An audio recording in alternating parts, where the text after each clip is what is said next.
Hello, everybody, and welcome. I have Jacob with me from Nowmotonews. So, how are you doing, Jacob? And for everybody who doesn't know you, please introduce yourself.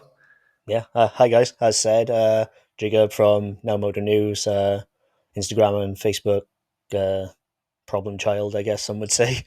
Um, I yeah, I just decided to come along and talk about MotoGP, which is you know quite a nice pastime of mine. Yeah, which is funny because I didn't have a plan for what to discuss. I just wanted to talk to you about MotoGP, and usually the conversations just kind of resolve themselves because when you talk about MotoGP, there's always something to talk about. And then the whole Sean Dillon Kelly shit dropped, and yeah, we talked about it a little bit on Instagram, but I don't know necessarily what's going on. I know you talked to Sean, so Yep. yeah, if we could discuss this situation, this would be great. For everybody who doesn't know, Sean is racing for American Racing Team in Moto 2 in his second season now. He's coming over or came over from Moto America. And he had arm pump surgery in the summer break and sat out Silverstone because of it, because he wasn't 100% fit. And yeah, then now we are in a situation where American Racing Team dropped him basically mid-season and replaced him by Marcos Ramirez. And Marcos Ramirez will be replaced at forward by Alberto Sura.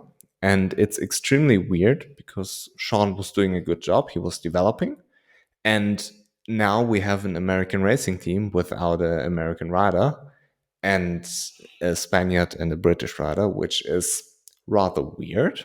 So, what do you know about the whole situation? What's your take on it? Yeah. So as you've said, I've spoken to Sean about this.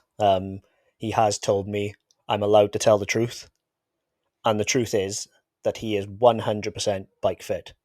He's been out riding. He's been out training. He is 100% bike fit and would be able to race that bike at Austria if he was afforded the opportunity to. Now, it's a strange one that the team has put out the statement that he is out to recover and Ramirez will replace him for an indefinite amount of time. Now, knowing that he is in fact bike fit, he's been proven he is bike fit on his social medias by riding 600s, riding supermotos, riding everything. I think we can safely say who is bullshitting you, and I don't believe it is the rider. Yeah, the thing is, when you look at his social media, you see him riding a supermoto, a mini bike, and a 600, and it looks like he's trying to call bullshit on American Racing's statement without actually calling bullshit on it, and just trying to basically put the information out and let everybody with two eyes and a brain sort it out by themselves. And it's very, very strange why American racing is lying so obviously. I mean, they Yeah, could just tell the truth or like pick a lie which is a little bit more believable. yeah, that's it. This it's a strange one to me. Well, I think we know it's all like a lot of MotoGP is politics. That's how it is in this day and age now. It's all political. Uh, if you don't fit the bill of what the team want, you are out. It's that simple. How Sean does not fit the bill of American racing is absolutely beyond me. When you consider the fact that he's American, he's a good-looking boy. Let's be real here. You know, he's a poster boy, and he is super fast. Like, yes, okay, he's not at the top of Moto Two just yet, but he is super quick. He's super talented. You know, he needs time to develop because both him and Zonta, they had the most difficult task in Moto 2. They came from national championships, basically. Although, yeah, Junior World Championship Moto 3, but it's basically in Spain, isn't it? You know, and Sean came from Moto America 600s. Neither of those are in the World Championship, and they are progressing together pretty much. So you can tell that the progression for SDK is there, and it would continue. Top 15s, top 10s, top 7s, top 5s. That's how it goes. You don't just hop from a national championship into the best riders in Moto2 in the world and just succeed. It just doesn't happen. So for him to be quite obviously targeted by this team, which is supposed to be promoting American talent, but then left, and I mean this in the most respectful way possible to Rory Skinner, a worst performing British rider on their team, and then drafting in a Spaniard to replace the American on your team, the mind baffles. ART need to wake up and realize, actually, do you know what? We fucked this up. There's no other way to put it. We've cocked this up. If they came out and said, look, okay, yeah, we are replacing Sean. We're sorry we put out this statement. The fact is that yes, we are replacing with Ramirez at the end of this till the end of the season.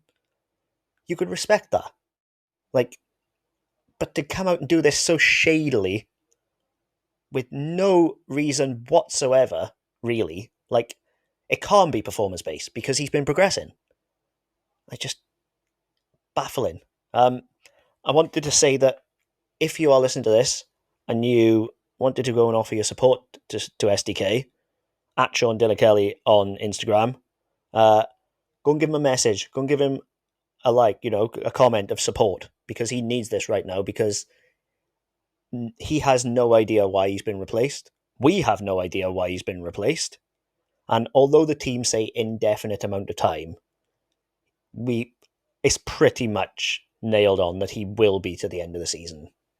It's a joke, quite simply. And it's all political. The thing is, when I stepped into the MotoGP world with my account, and I was just like a naive fan back then, and I started to get to know like the shady sides of the paddock, then step by step. And when you're looking for a solution to a problem, 95% of the time, money is the right answer. So I don't know how Sean's financial backings are. I don't want to speculate about all of this stuff. I don't know the same about Marcos Ramirez, but it looks very, very strange. And like what you said, if you don't fit the bill, you're out. The same with Remy Gardner. Remy Gardner is the most dominant Moto2 world champion in recent memory. He's significantly better than Augusto Fernandez was in Moto2. And I don't know about significantly, but I mean, if you compare Augusto's championship winning season to Remy's championship winning season, you could quite comfortably say if both were on IO in the same year, he would have beaten him by a mile, because he has scored more points per races. He was more consistent than Augusto was, and he was quite simply the faster one. He had better competition with Raul Fernandez. He had, a very strange situation with the whole COVID thing, which we saw in 2020 kind of was difficult to deal with for a rider, and 2022 was more or less back to normal. And we actually saw them side by side. I mean, Augusto Fernandez was racing for Mark VDS at the time. And yes, IO is a better team and IO gets more out of you than Mark VDS. But Remy and Raul were head and shoulders above everybody, including Marco Bezzecchi, who's now a front runner in MotoGP. So for whatever reason Remy got dropped, it was not because of his performance. no. And like the same with Sean Dillon Kelly. He came from Moto America, as you said. And I talked with Remy a lot about this because he came from the GP paddock and is now at World Superbike, and everything is different there. And he has said it's so difficult to adapt because I've basically grown up in the GP paddock and now I have to race a stock bike. And with Sean, it's the opposite. He raced stock bikes his entire life and is now going to GP bikes who are very, very stiff, very difficult to ride. You have to really be aggressive on those bikes. And the tires are very, very different to everything you've known from whatever you raced at. And the competition is so high. You have to learn all the tracks. You have to be very, very precise with your riding because everybody has the same bike. And Sean is developing in a good way. Yes, he's not in the points consistently. Yes, he's not racking up wins. He's no Pedro Acosta, but who is? And he is doing a good job. So, is it performance wise? Okay, yes, I think his performance is good when you consider the circumstances. Was it a step too much to go to Moto 2? I don't know. You have to ask him this yourself. But I think that whatever reason there is, it's not performance related. I don't know about money stuff and all of this stuff. But the whole idea behind American racing is to take riders out of America who are good in American racing, like not the team American racing in the American racing scene, Yeah, everybody knows. It's all good. and take them over to Moto 2 like they did with Cambobier. But Cambobier was quite old.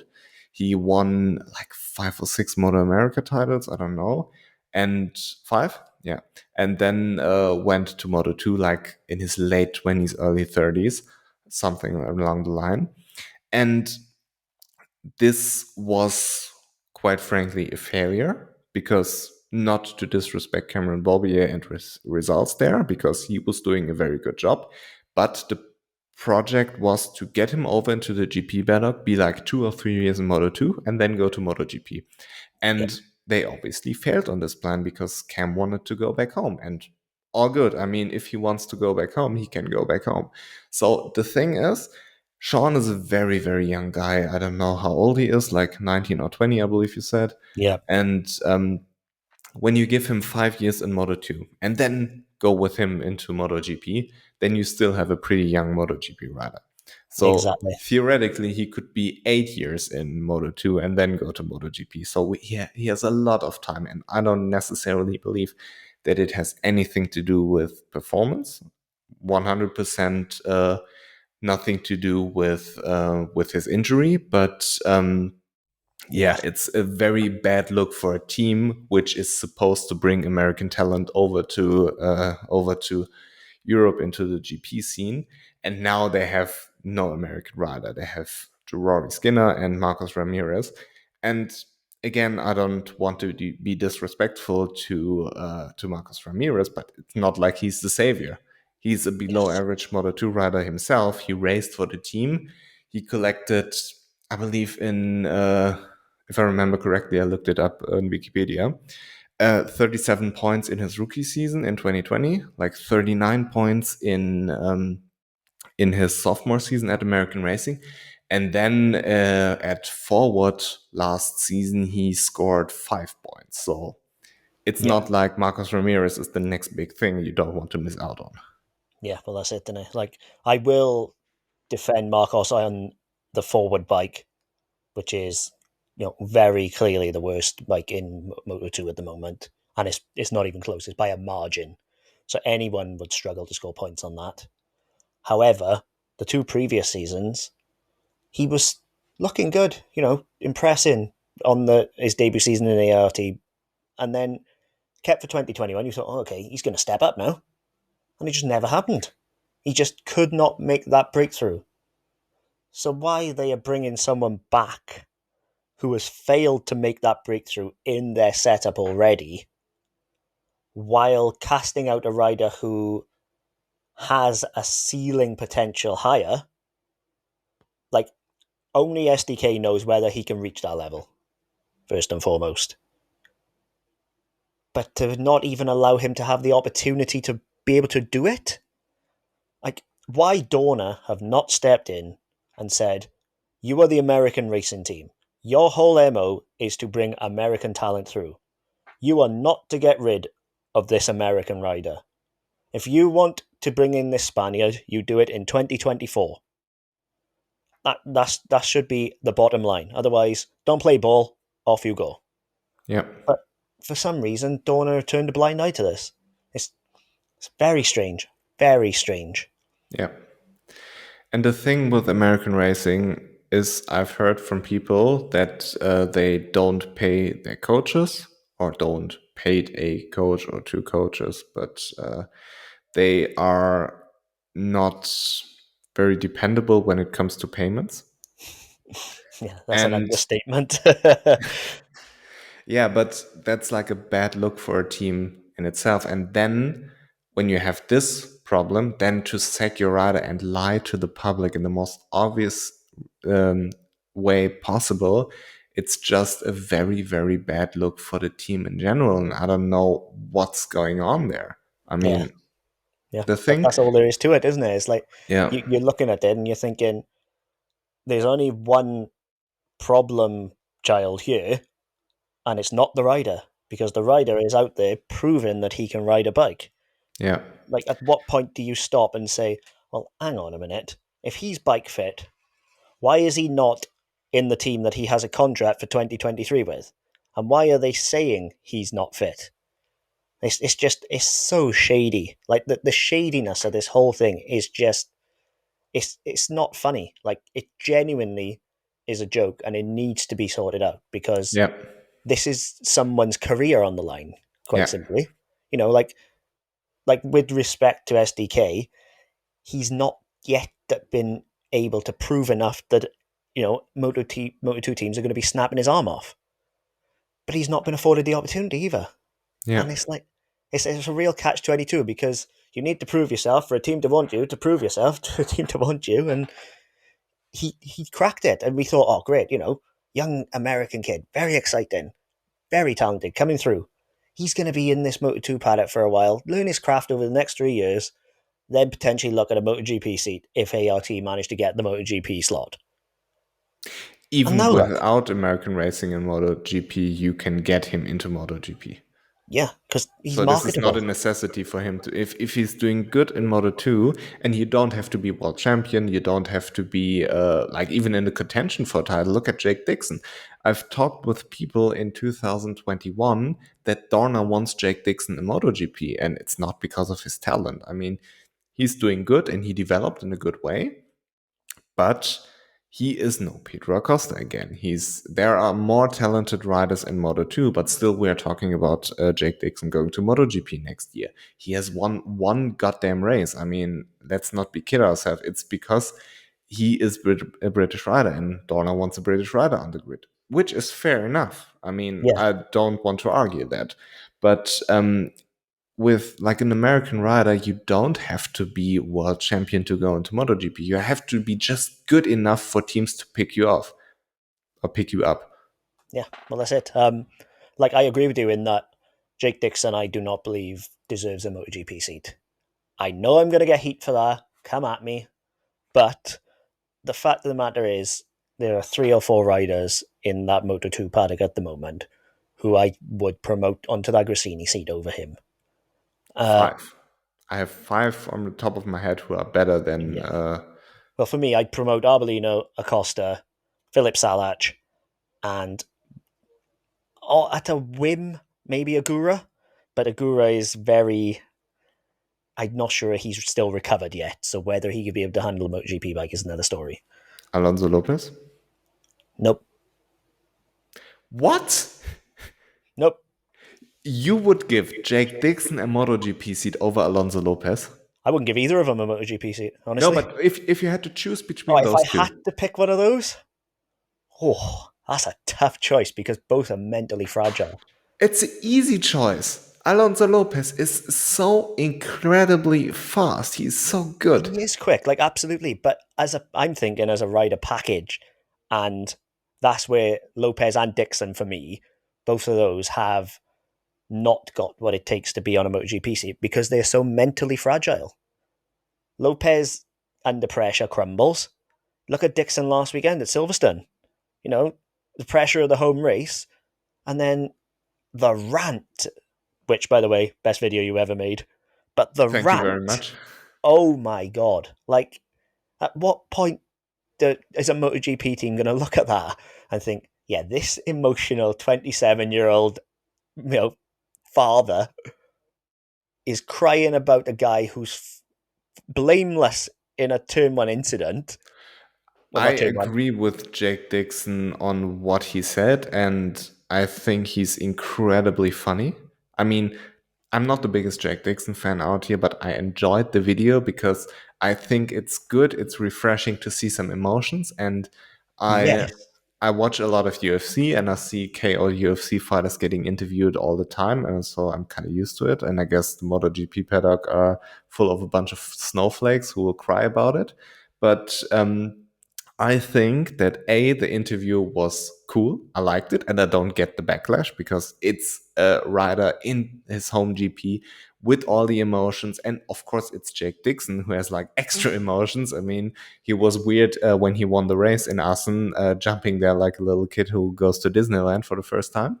Yeah. But I don't have a problem with the video, and I think Darren Binder was clearly at fault there. Whoa, whoa, whoa, whoa! I Yeah, can't. No, oh, yeah. whoa, no. I know you don't like Darren, but come on. No, no, no. I mean, I don't necessarily like both of them, so it's not like I'm having a favorite here. Okay, okay. Hit me So, with your thing, and then I'll give you my opinion yeah. on it. And we'll. The thing is, Jake Dixon somehow overtook Darren Binder or whatsoever, and the first camera thing we see is Jake going out of the Vale chicane a little bit a little bit wide, but not like extremely wide. He was wide, and there was a gap for Darren Binder, and Darren Binder kind of took this gap.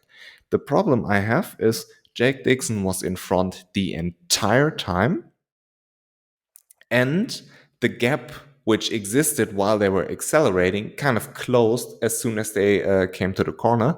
And since Darren Binder was behind Jake Dixon the entire time, and not like by a centimeter or two, he was by like half a bike length or three quarters of a bike length behind Jake Dixon. And in my opinion, it's Jake's corner there. He was in every right to go there because if he went wider, he would have lost all the positions. And Darren Binder was in a position where he saw a gap, went for it, and then there should have been the split second to realize, okay, shit, this gap is closing, and just tap the rear brake a little bit and don't fucking hit him. Okay. Because you can't go side by side through this corner. And True. Jake Dixon was in front, so he kind of pushed him, and then Jake crashed. Like, while I do agree that Dixon was in front, I think one thing you haven't taken into consideration is the fact that Arenas was up the inside of Darren Binder. This, for me, is the critical point that people are missing. Because if Binder had tapped the brake, that's a three-rider pileup because Arenas wouldn't have anywhere to go. No, just not brake significant. Just tap the rear brake a little bit and let Jake go past, and you are still in position to accelerate out of the corner quite fast. I'm not sure it was possible, genuinely, only because Arenas was right up the inside. And I think people are sort of missing that point because going three wide there is not a sensible option, regardless, you know? And if you're the guy on the outside, chances are you're probably going to get fucked. There's no other way to put it. Yes, but So, the like, guy on the outside still was in front and should have gotten the corner because but he Darren was in Binder front. went there for a gap which kind of existed while they were accelerating out of the valley chicane, but then closed when they came to the corner, like the Yeah, last corner on the circuit. It was completely closed. I have the video on my phone, and like for me, I the one have. thing is that although Dixon, I agree, Dixon was in front completely. It's not his corner when he's on the outside. But You I can't have the video on expect my someone. phone, and I'm just checking the video on my Yeah, laptop. yeah, have a look. Like you can't, but for me, you can't expect someone to back off when you're the one on the outside. You know. I totally disagree about the whole Albert Arenas thing. I just paused the video while they were making contact, and Albert Arenas was like a bike length or whatsoever behind Darren Binder. So I don't believe if he tapped the brake a little bit that Arenas would have been affected where he couldn't have avoided Darren Binder. You know, I Well, don't think that Arenas was in a position where it should have affected him too much. Like when you see it from behind the replay version, it looks like Arenas is very close, but then when you watch the live broadcast thing, you see that Arenas is a wide, like let's say 2 meters behind Darren Binder. Yeah. Like, well, I mean, it's all opinions, isn't it? Like mine is that Dixon put himself in the wrong position, expecting someone to just let him through because he won the previous race, But and that did not happen. it's not that he expects someone to let him through, because he was already passed and he was half a bike length in front of him. And therefore, I think that he should have just backed out a little bit. I think Dixon should have been the one to back out. He would No, have had the run. I think Darren Binder should have been the one to back out. Well, there we are. It's okay. We won't agree, but that's fine. It's like the only thing for me though is I do actually agree with people who are saying that he shouldn't have a microphone thrown in his face after that. I But love let me it. tell you why. It's nothing to do with emotions, nothing to do with putting something in front of a rider. But if you're TNT Sports, right, and you are trying to promote British talent and get your British rider to MotoGP, why on earth have you gone to him when he is emotional? And if we're being totally honest, he is your product. He's your British rider who you are trying to make into the next big thing for TNT Sports, BT as it were, now TNT Sports. Why would you actively go and make your product look bad by giving him an interview when he is not clearly in the right frame of mind? It goes back to the politics statement of earlier. If they had let him calm down, then gave him the interview, in team's eyes, in, politically eyes, he's going to come off so much better than he did. But then again, we have this point I pointed out a couple of minutes ago. The paddock is full of snowflakes, and if you think Jake Dixon doesn't deserve a MotoGP seat because of this little interview, I mean, come on. And he is PR trained. He should have behaved not like a little child, but we're in the entertainment business. This was hugely entertaining. And I actually don't have a problem with him putting this statement out. I mean, I have several issues with the statement, like he wasn't going to fight for a championship either way. Yeah, It's, I mean, happened. he's completely delusional if he thinks he can battle Tony Avellino or Pedro Acosta. I mean, what the fuck? He won one race and acts like Marc Marquez. Yeah. And then his statement towards the end: "I will try to win as many GPs as he can, but like if he's going to pull a Pecco and win like 5 GPs in a row now, I mean, this was completely delusional." But like the whole reaction to his incident with Darren Binder, I thought was hugely entertaining. And if the MotoGP community wouldn't be full of snowflakes, we wouldn't have made such a big deal out of it. It was super hilarious, and I would like to see more of it. Not just Jake Dixon. I would like to see more emotion out of riders, because they are all like PR trained robots who are extremely boring. Like their This is social true. media is owned by their manufacturers. They can't be themselves. And if they are themselves, they crash a car drunk in Ibiza. So, like, what the fuck? I mean, I generally, I don't understand the problem people have with this interview, because Jack Dixon is a good rider. He should have a MotoGP seat when you consider everything with the British rider stuff. Like talent wise, no. I think there are 5 guys in Moto2 who are quite obviously more deserving of a MotoGP seat. And like you could argue about Philip Sallac. I would give Jake Dixon the seat over Philip Sallac, but you could argue about those kind of decisions. But just from an entertainment perspective, you want those interviews, because those interviews go viral and put eyeballs on the sport. And I think it's hilarious. I don't understand the problem people have with it. It's not about the hilarity of it for me though. Like what I'm thinking about it, like when I watched it, my first thought was just, oh my god, you know, and that's not the first thing you want MotoGP to be when you know, if someone who had never watched MotoGP before clicked on that interview, they would be thinking, what the fuck is this? But Jake Dixon is equally ridiculous when he has the interview with Simon Crafer in Assen after his victory. Like jumping there, I can't even put it into words. I Yeah, mean, what honestly, the I just, fuck? This was equally ridiculous. yeah, But I kind of like it when Jack Dixon is ridiculous because it's funny to me. but it's not marketable. That's the thing. Like, you know, if you're gonna put him on a Red Bull can, just say for the sake of argument, because it's just the biggest thing I could think of at the time.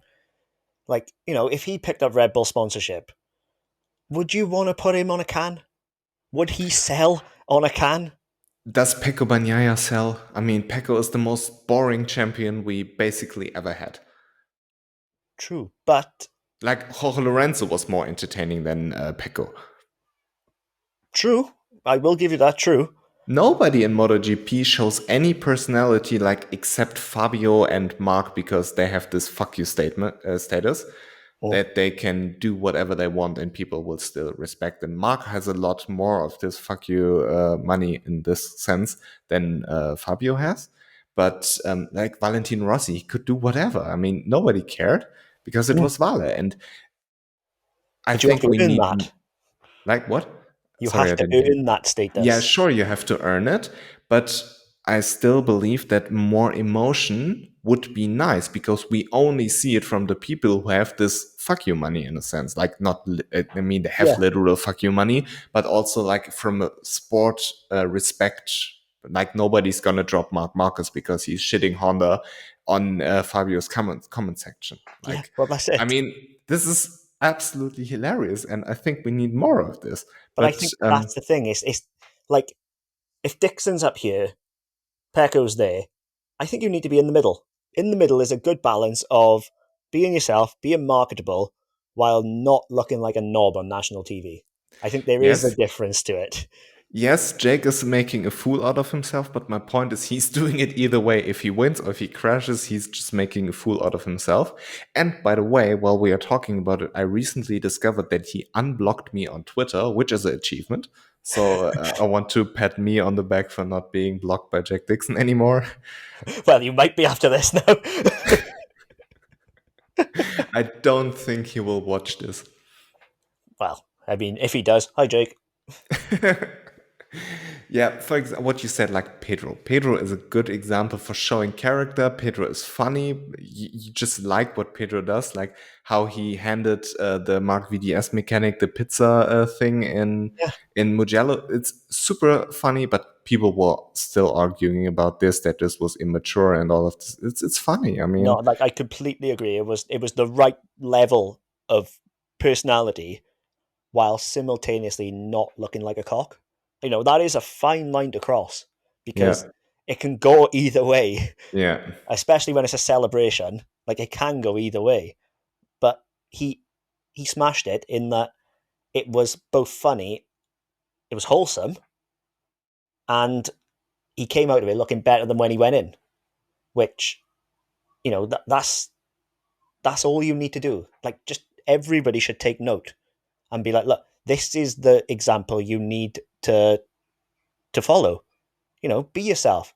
Don't smash cars into Ibiza, obviously. But other than that, be yourself. You know, like it's really not a difficult thing to be yourself. But if yourself is too much, then maybe rein it in for the sake of your career. But the thing is, like in society, you always have people who are funny and socially accepted. Then you have these quieter people, like for example, Pecco is, and then you have those outrageously ridiculous people like Jake Dixon is, who are emotionally on the level of a 13-year-old. Like my neighbor's daughter, me and my girlfriend were doing some stuff with her, like she's extremely into horses, and my girlfriend rides, so. we showed her a little bit of all the stuff my girlfriend's doing with her horse, or she came over to play a little bit with the dogs and the cats because she loves them, she adores them, and like doing this. And I think she's more emotionally stable than Jake Dixon is. So Yeah. yeah, you have those people, but it's ridiculously funny. And if I was Dorner, I would try to get more out of the rider's personality, because you have like Marco Bezzecchi, who seems like a very, very interesting and cool dude, but Hmm. there is no interview with him after his crash, like, you know. Yeah. Yeah, I that's it. mean, with the UFC, I'm kind of used to people getting interviewed after they just won and are extremely emotional, or after just being brutally KO'd and don't know what they're talking about. Been knocked out, So, kick to the head. yeah, I mean, could also be that Jake Dixon was concussed. I mean, his crash, This possible. wasn't out of character, so I don't think if he had said this after being a calm, level-headed guy in every other interview, you could say, okay, something was wrong there. But this is But classic Jake Dixon. yeah, but maybe his voice of reason was a little bit quieter than normal. Quite Could be. possible. I think, for me, the big problem I have though is just as I said, why TNT felt the need to paint their product in such a stupid But light. they don't know how Jack reacts. I mean, it could be that Jake is completely reasonable about the crash and admits his own mistake. I Well, mean, he turned down the interview, and they made him do it. no. How So did they that kind make? of says to me, well, hang on, you knew what was coming. How do you make a rider do an I interview? assume saying, do you want this MotoGP seat? Do you want our help? You do this fucking interview, mate. Yeah, but what is BT Sports going to do about a Gresini seat? Well, there's money in it. They fund it. They fund Jake Dixon? Oh, now we're getting into it. Which is why I thought it was crazy that they then went and painted someone who, again, is their product, who they are pouring resources into, to then go and paint him like that. But I think we are completely blowing this out of proportion. We're completely overreacting to this interview. After Austria, nobody will talk about this anymore. And if Hmm. today was a GP, then nobody would talk about it either. We would be sitting here and talking about Jake Dixon. So I think when you just view it from a marketing kind of perspective, and you are TNT, who just force him to do this interview, and you get all the clicks in the world because he's being absolutely ridiculous, and then you kind of achieve your goal, calculating that nobody will talk about it after 2 weeks anymore. Like, if in Austria something happens, we will only talk about this, and nobody will be like, yeah, but remember 3 weeks ago, Jake Dixon did this ridiculous interview. Hmm. Nobody will do this.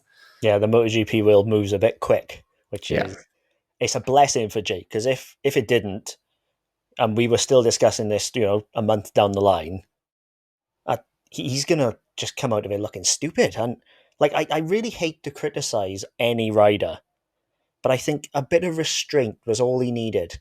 A bit, like, if he just been diplomatic and said, "Yeah, I don't agree with Darren's actions here. I'm I'm still gonna fight for the championship. I'm still gonna go and do my best," and then Win left it as at that. many GPs as I can. Yeah, like as if he wasn't already trying to win every GP. Like, come on, mate. You know what I mean? Just don't be ridiculous. You Yeah. just come out of it looking ridiculous. It's that simple. There's But I just like no reason for his outburst then. But I like the ridiculousness, and my point is, I need more of this. I need more of Jake Dixon. I need more of Pedro Acosta. I Don't need think more I of. could watch another one of those Jake Dixon clips. If that came up on Twitter now, I would just be like, block. But the thing is, you watched it live. I watched it because I don't have the TNT broadcast. I watched I it like didn't. five I hours saw it later. after on. Oh, I'm you saw actually it world after feed. you. I am. Okay. I actually don't like TNT for what it's worth. I can't stand the commentators on there. Okay. Yeah, But but I thought maybe this was a difference. And I also believe Jake Dixon will get the MotoGP seat sooner or later, because he got the Aspa seat. I mean, apparently Alonso Lopez was supposed to get this seat, but then the whole Petronas thing fell through, and then Jake Dixon got it. Yep. And Dorna was supporting him in this sense, and I think they will continue to support him despite being so ridiculous to him getting a MotoGP seat. And imagine the eyeballs if something like this happens in MotoGP. How incredibly ridiculous would it be if Jake Dixon is talking the exact same trash about Marc Marquez? I mean, this would make national news.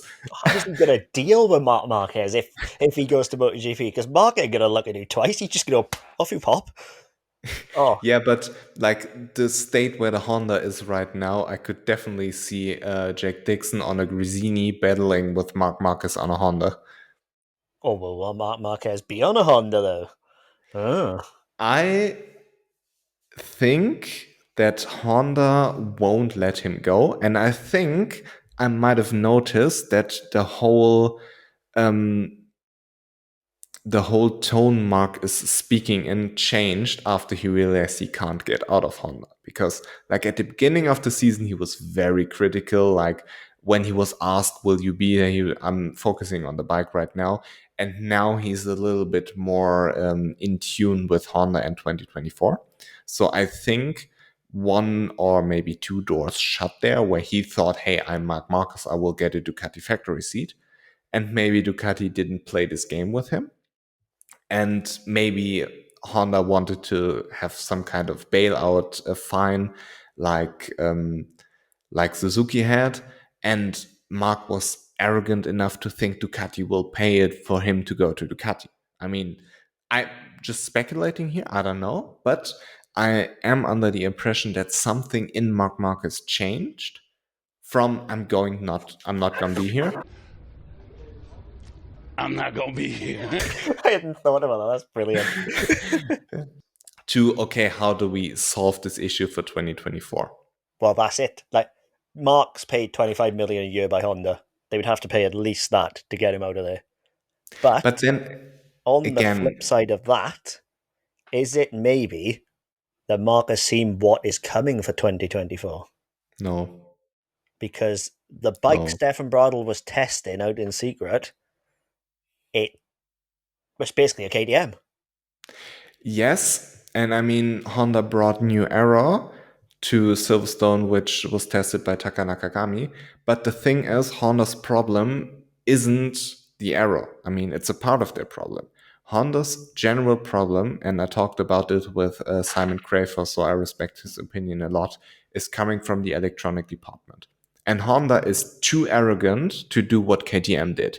KTM brought in all the Ducati engineers and basically found a solution. And I've heard that Alberto Puig went to Honda with a list of engineers who are available for Honda. And Honda basically said, no, we will do it our own. And with this mentality, Honda will never solve the issues because Ducati kind of completed the electronic game. I mean, it's ridiculous how good the Ducati is in the electronic department. And they have the same electronic in World Superbike. So the World Superbike electronic is working so incredibly well in comparison like with Kawasaki or Yamaha. And the same with MotoGP. The electronics is working so well. And you don't solve this by yourself in a couple of months. So I think whatever Honda does, I think it's possible that they bring a better bike, but it's impossible that they bring a bike which is competitive to Ducati. But then, that's where Marc Marquez makes the difference, and that is the thing. If he thinks he's seen something, this is my opinion. If he thinks he has seen something where Honda can make enough of a jump, so say the Ducati's here, Honda's here, if they can get to there, Marc Marquez can do the rest. You know, he's still the single best rider on that field, bar none, and it's not even close. Like the things I he can disagree. do. I That's fine. disagree again. That's fine. But to me, the things that Marc Marquez has been able to do on two wheels, the only other rider I think could match him in terms of just sheer outright talent, and probably beats him, if I'm honest, is Casey Stoner. That's the levels that we are keeping in terms of sheer talent. If he gets a bike that is better is more aero focused. Aero is a big problem for Honda. Electronics definitely are the biggest problem because you can see the thing just doesn't want to go out of a corner. And all the Honda riders are having on-throttle high sides. Nobody has on-throttle high Not sides. in this day and age, you're correct. It's it. The electronics catch it, but not for Honda. So you can see, it can't get out of a corner right. The aero then is so basic in that if you look at Ducati, KTM, Aprilia, they are so sculpted. Every single line on that bike is designed to be in tune with the next line of the bike with aero. Whereas Yamaha and Honda, they look like someone's just gone and glued wings onto them, which is exactly what they've done. So they can't get out of a corner because of the electronics. They can't go into a corner because they have no front end because the aero is not correct. So if the aero side of it is improved massively and the electronics are better, because you're not going to reach Ducati's level because they committed to Magneti Marelli and electronics much faster than anybody else, and now they are reaping the rewards for it, which is, fair enough. They went in on it, and now they're getting it out. Fair enough. But if they can be better, then I believe Mark can actually do things on that bike that nobody else would be able to do, and it could be enough. I agree with you that Mark is exceptional. And when we talk pre-2020 Mark, I would 100% agree with you. But you can't convince me that these 3 years full of surgeries, injuries, whatever, have not taken a toll on him physically and mentally. Oh, absolutely. He is 2019 not the Mark same. He's not the same anymore. 2019 Mark was untouchable. Yes. First and foremost. The best I've ever seen. Yeah, literally the best we've ever seen in terms of points. There's a chance we might not even reach that point total. We'll nearly double the races. And with sprint With races. the sprint slots, there's a chance we may not reach 420 points at all. So for him to do that without sprints was just magical, and it would have been higher if not for a Cota failure. Yeah. So I completely agree. There's no way that Marc Marquez can reach that 2019 level, but I still think his best now is still better than anyone else on that grid. It's lower than the perfect Mark we saw, but it's still higher than everyone else. Well, for a long time, I believed Fabio Quartararo is the best rider on the grid.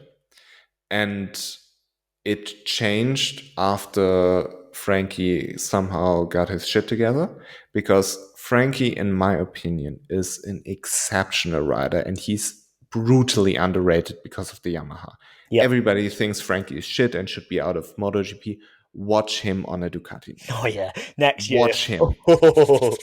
This motherfucker was one engine blow-up away from winning the World Championship on a year-old Yamaha in a satellite team. Frankie Morbidelli is the real deal. If you watched him play with Alex Marquez in Moto2, you know what I'm talking about. Yeah. He is good. Very good. This underachievement with Yamaha made look Fabio so much better. Yes. Because Fabio was doing things on the Yamaha Valentino Rossi couldn't do, and Andrea Dovizioso couldn't do, and Darren Binder, lol. No, but Frankie Morbidelli couldn't do. Yeah. And quite frankly, this made him look incredibly good, because those three riders I just mentioned aren't slow riders by themselves. I mean, there's no such thing as a slow rider in exceptional riders. MotoGP. Yeah, even for MotoGP standards. I mean, yes, we make fun of Darren Binder. He's one of the best riders in the world. He's just not a Marc Marquez or Fabio. He's 99%, not 100%. He's like 99.8%. Yeah. This is the level. But for MotoGP standards, Darren Binder was a slow rider, yes. But for MotoGP riders, Valentino Rossi, the greatest of all time, Andrea Dovizioso, the only one who could beat Marc Marquez for 2 or 3 years, and Franco Morbidelli, almost a world champion in MotoGP, Moto2 world champ. He's exceptionally good, and Fabio made those three riders look stupid. So this is basically the reason why I thought Fabio was one of the, or like the best rider on the grid and just held back by the Yamaha a little bit. Right now, I kind of changed my opinion on that. And to me, like Pecco now is, I mean, with Pecco, the thing is, if he can stop crashing for once, I mean, it would have been game over already. Yeah. We are just talking about a chance in the world championship because Pecco is so goddamn stupid. Yeah. And I hated the interview he gave where he said, I will always fight for the victory. Like, mate, that's your fucking problem. Just settle for second or third once in your life and you'll be. Whoa, yeah, but now, see, this is where we can get into the crux of Pecco's problem. Because if he does back off, that's when he crashes. This is where I don't believe Pecco is the real deal. And I'm going to get a ton of hate for this, I know. But I stand by it. Because I don't think Pecco Bagnaia is the real deal. Because he is a mentally fragile rider. He beat the That's weakest field of MotoGP in quite a long time, in my opinion, because nobody quite had the right package last year. If Fabio had had anything resembling a good bike, he would have beaten him. And if Fabio Quartararo is the target, then someone like a 2019 Marc Marquez is going to wipe the floor with both of those 10 times out of 10. when you compare people to 2019 Marc Marquez, everybody will look stupid. This is But true. But like I I think, can think I wouldn't put Pecco or Fabio in the top 5 fastest MotoGP riders. Like at all, like ever, I I mean, not mean, this season. the thing with Pecco is we have 8 Ducatis on the grid. And I mean, the GP22 and the GP23, they aren't the same bike, but still we have like 8 Ducatis who are more or less equally competitive. He is wiping the floor with everybody. And he won last season like 5 or 6 GPs more or less in a row. Yes. Enea Bastianini kind of disturbed this one, but he won so many races in the second half of the season where we are in a day and age of MotoGP which is so competitive that nobody can be consistently at the front, like Mark or Vale or Jorge Lorenzo or Casey Stoner were, because it was a totally different time back then. Now everybody can win except Honda and Yamaha, but like I'm being dead serious. Everybody can win day in day out. It's so competitive, and he is still head and shoulders above everybody else. If he could stop crashing for once, I mean, he can be 5, 6 time world champion. No, I mean, he is incredibly good, and Yeah, I to agree. Like and I'm not saying Pecco sucks, like first and foremost, but I think there's levels to the game. And for me, Pecco is lucky that he is in this era. Because any other era, he'd be wiped off the face of the earth by even the top 5 riders. Can you imagine putting Pecco in, say, 2010 in the Alien era? He wouldn't come close to any of them. it depends on the bike. I mean, if he was on a Ducati, yes, because Ducati was shit back then. But if he was on the same bike as Danny Pedrosa and Casey Stoner, why not? I Nowhere mean, near. Peck, Nowhere near. Like it wouldn't even be a competition. He'd be half a second off every lap. Like I would put that on record. I disagree. I think Pecco is criminally underrated because the Ducati is so good. But when you compare him with other Ducati riders, the consistency he has, if he isn't crashing for once, is incredible. He's Yes. always at the top. Nobody else can. I mean, Jorge Martin has the same bike, and Jorge Martin is a very, very, very good rider. But Jorge Martin can't do anything on the bike except like 2 or 3 times a season. Yeah. Well, that's it. Like this is where I think it's skewed in a way because Pecco is, how do I word this in a way that Pecco is beating riders on that bike, yes, but any rider with any kind of talent on that Ducati, who is going to go on to say GOAT status, someone like Pedro Acosta, put Pedro on that Ducati after 2 years, 3 years, he will wipe the floor with Pecco 10 times out of 10. And I think that's the level difference we are talking. Pecco is there at the top of his era right now, which is fine, like you can only beat what's in front of you. And you have to respect the fact that he is able to beat everybody in front of him. But the next big thing is going to come along very soon. And when it does, Pecco is going to look ordinary. It depends a lot on the bike, because I think Pedro Acosta is the most accomplished rider if he wins the World Championship in Moto2 this year.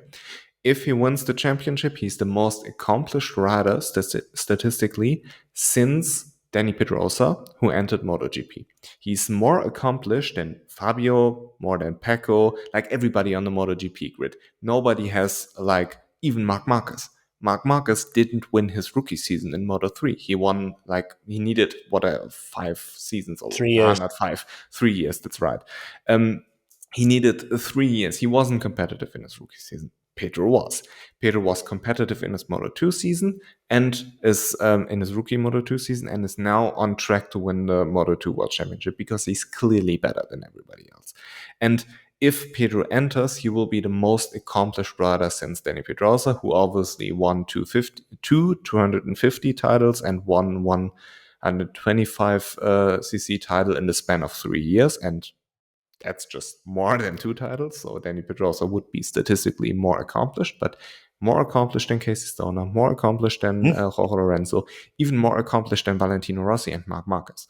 Like, statistically, Pedro Acosta is the real deal. And to compare Pecco to him is then again like comparing somebody to Marc Marquez, because I think Pedro Acosta is on that level from a talent perspective. Okay. And it will depend a lot on what KTM does. If Pedro goes to KTM, and apparently it's still up for speculation if he goes to Tech 3 or the factory team, because or a third team, or a third team run by a certain Finnish man called Akiayo. Yeah, but KTM has got two. Like, I want to say like a boxing analogy, when you get knocked down 2 times and then you have like a third time until you get technically KO'd. Like, KTM has gotten 2 shots which put them down. Like, they wanted to have a third team by Dorna. Dorna said no. They wanted to get the LCR team, and Lucio Cecchinello said no. Which baffled me, by the way. He has a contract with Honda, I believe. So yeah, he does. But what do you want to do? If Marc Marquez can't get out of a contract, Lucio Cecchinello can't. This is true, but like, even if Lucio had said, "Okay, I'll see you at 2024. I'll come with you in 2025," but no, he signed an extension. That's what baffled me. I mean, he's been with Honda since forever. I mean, the first time I personally remember a LCR Honda was in 2006 with Andrea Dovizioso on it. Then he had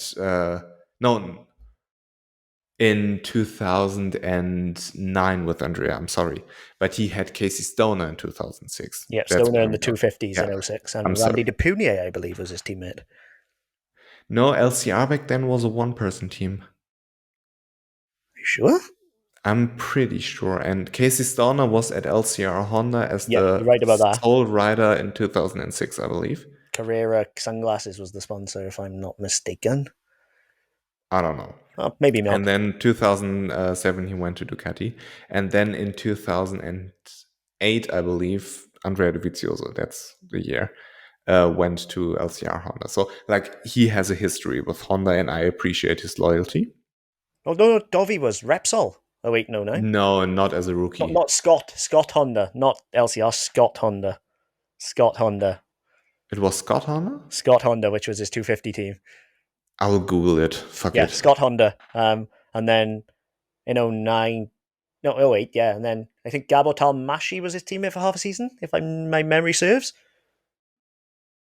I don't know. LCR. I'm sure it was Scott, but in I might make myself look an idiot. In 2006, LCR went into the MotoGP class. And before that, they were active in the 125 and 250 championship. Yes.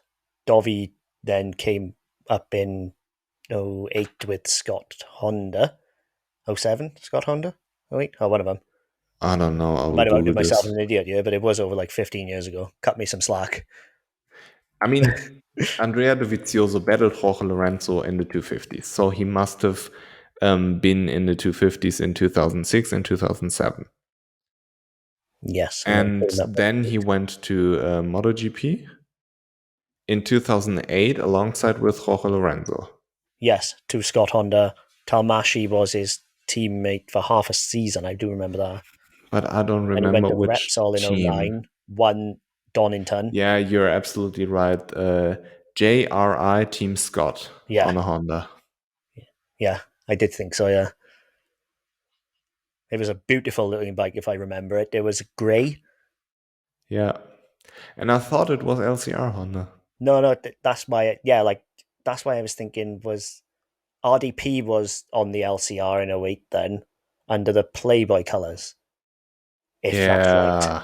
I think that's what I'm thinking of. The legendary Playboy Yeah, colors.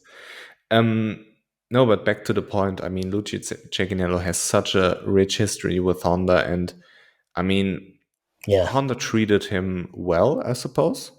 So maybe he has some kind of personal relationship over the years. Yeah, like, when business partners grow into friends, then Very maybe possible, yeah. he wants to stay with Honda because Honda has been good to him over the last 15 years. It could be a loyalty thing. Like, quite Yeah. simply, it just could be a loyalty thing. But And he if you're was, talking from a sporting perspective, of course, yeah. But if like if you're talking loyalty, from a sporting, it's a fine balance. if you're talking from a sporting perspective, everybody should have signed with Ducati 3 years ago. So Yeah, that's it. I mean, But like, if you've got a good KTM offer on the table and you still stay with Honda and extend it, that Honda must be offering something other that's than loyalty. what I'm going to say. I mean, you don't know how the offer was. You just know that there was an offer, but you don't know what was in the contract. So maybe Honda offered him better conditions than KTM. Totally possible. Yeah, yeah, I'd go with that.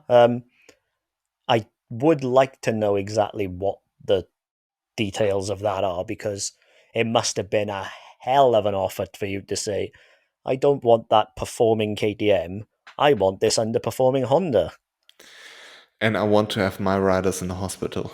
Yeah, this is, I took so much stick the other week because I posted about Joan Mir, and I was saying, why the hell would anyone want to get on a Honda when the bike is actively trying to kill you? Because that's what it's trying to do. Like, you can call me dramatic, but if the bike is actively trying to hurt you at speeds that are mind-bendingly fast, at some point it's going to end in tears. It's that simple. I mean, the whole killing thing is a difficult topic, and I don't think we should over exaggerate on this topic. No. So I prefer to say a bike which is trying to injure you. But Joan Mir wanted to stay on a Suzuki. Let's be clear. Oh, He absolutely. never Wouldn't wanted to you? go to Honda. I mean, he never wanted to go to Honda. And I thought about this recently. What if Suzuki left at the exact right time? They left on top. What if Suzuki anticipated that they don't want to compete with the Arrow of Ducati, KTM, and all of the budget they have? What if they anticipated that the whole electronic thing isn't working out for them and saw what was coming where Honda and Yamaha are right now and said, nope, not with us, and left at the exact right moment? Because everybody called them stupid back then because they won the last race they ever attended in. But thinking about it, how competitive would Suzuki be in 2023? Because everybody, like, except Yamaha and Honda, but everybody made a step. KTM made a huge step. Even Ducati made a big step. And Eh? what if Suzuki said, fuck this? No. I I would back your point if it wasn't for the small thing of them being fined 100 million euros for their engine bypasses on their cars. That played the massive part. I think it's a good excuse, shall we say, for them to pull out at the right time. But I do absolutely believe Suzuki would have been here in this season, and Rins and Mia would be up there because those bikes were made for those two riders. Like both of them Yes. were amazing on them. If Suzuki were here, I don't think. I think it'd be a 4 and a 2 group, shall we say, where Suzuki would be in the top group, Yamaha and Honda would be left behind. But the fact that they pulled out hurt MotoGP Yes. first and foremost, 100% agree. because we not only did we lose a competitiveness, but we also had to house riders elsewhere who are, we had to house a world champion on a bike that he does not like and cannot ride. That hurts MotoGP in more ways than one. So to get that, all because your cars have cheated the emissions tests, life ain't fair. Quite simply, life ain't fair. But they brought it on themselves, and now they have to live with the consequences. I just checked Suzuki's revenue because you talked about $100 million dollar fine, and they had a net income of 160.3 billion Japanese yen. I don't know what this is in dollar. I would have to. I know it's enough to calculate hurt this. them, put it that way. Yeah. And they had a revenue of 3.5 trillion Japanese yen. Those I are mean, big I don't numbers. I know it's yen, but that's yes, still big numbers. I don't know. Yen into I know that the cheap bypass was enough to hurt them. That there's a reason they've shut down all their racing efforts. Like okay. even the factory Suzuki in the endurance is not a factory Suzuki; it's a Yoshimura effort. Like they've basically pulled out of everything, and They had a revenue of basically 1 billion euros. yes, and I think it blunted them enough that they pulled out. It was one of Yeah. those I mean, I don't know. Could be, but also could not be. I mean, yeah. I who think knows? Because it was a good excuse to pull out then. yeah. If they were we know Suzuki have form for it. That's the worst thing. They've already done it once, and then they go and do it again. But the thing is, they had a contract with Dorna until 2026, and Dorna was stupid enough to let them go for a small fine. I mean, Suzuki had to pay Dorna a little bit of money, but Mm. not too much. And Like, then Dorna let them go because they're such greedy bastards at Dorna. well, that's the thing. It didn't benefit Dorna to keep them if they weren't going to put money in, and that's the thing. Just why? I mean, if I was Dorna, I would have said no. You signed a contract. Fuck you. Find a I solution to your problem. I Because agree there. I I would gamble that Suzuki won't put a bike on there where they're putting zero money in, because it would have been 3 years or like 4 years, 23, 24, 25, 26, 4 years of incredibly bad advertising and marketing for your brand on the biggest stage possible. So I would take the gamble that Suzuki would still make a competitive bike because they wouldn't want to look stupid. And I would set an example to every manufacturer on the grid that you can't play with us if you have a contract. While I agree, I absolutely agree with you. I do think Suzuki would have actually gone and not developed it. Kawasaki did it. Their problem. I Yeah, don't. like If I it was looked, Dorna, I don't care. but you do care because then one of your manufacturers is struggling, and suddenly everybody's saying, "Oh, why is Suzuki struggling?" When the reality is they're not pouring anything in, but then you come under criticism because suddenly your rules are not benefiting one squad.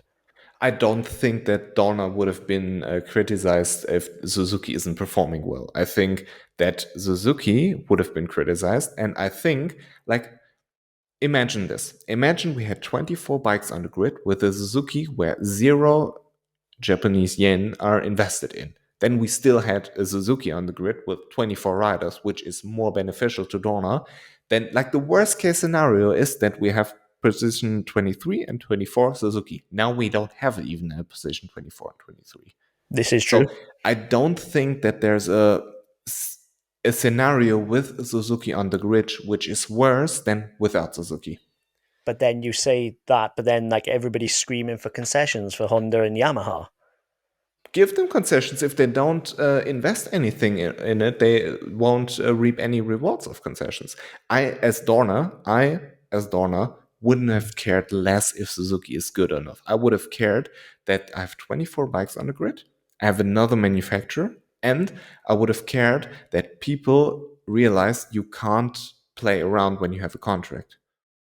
But contracts don't mean anything in the MotoGP world. That's the worst thing of it. Yeah, that's my point. But that's my Yeah, point. no, I completely agree with what you're saying. If you Like, they treat do. contracts like they do, of course contracts aren't worth anything. But if you held somebody to a contract and say, if you want to get out of this contract, you have to go to an international court and make me, then okay, sure. The only thing I can think is that there's some kind of deal cut for later down the line.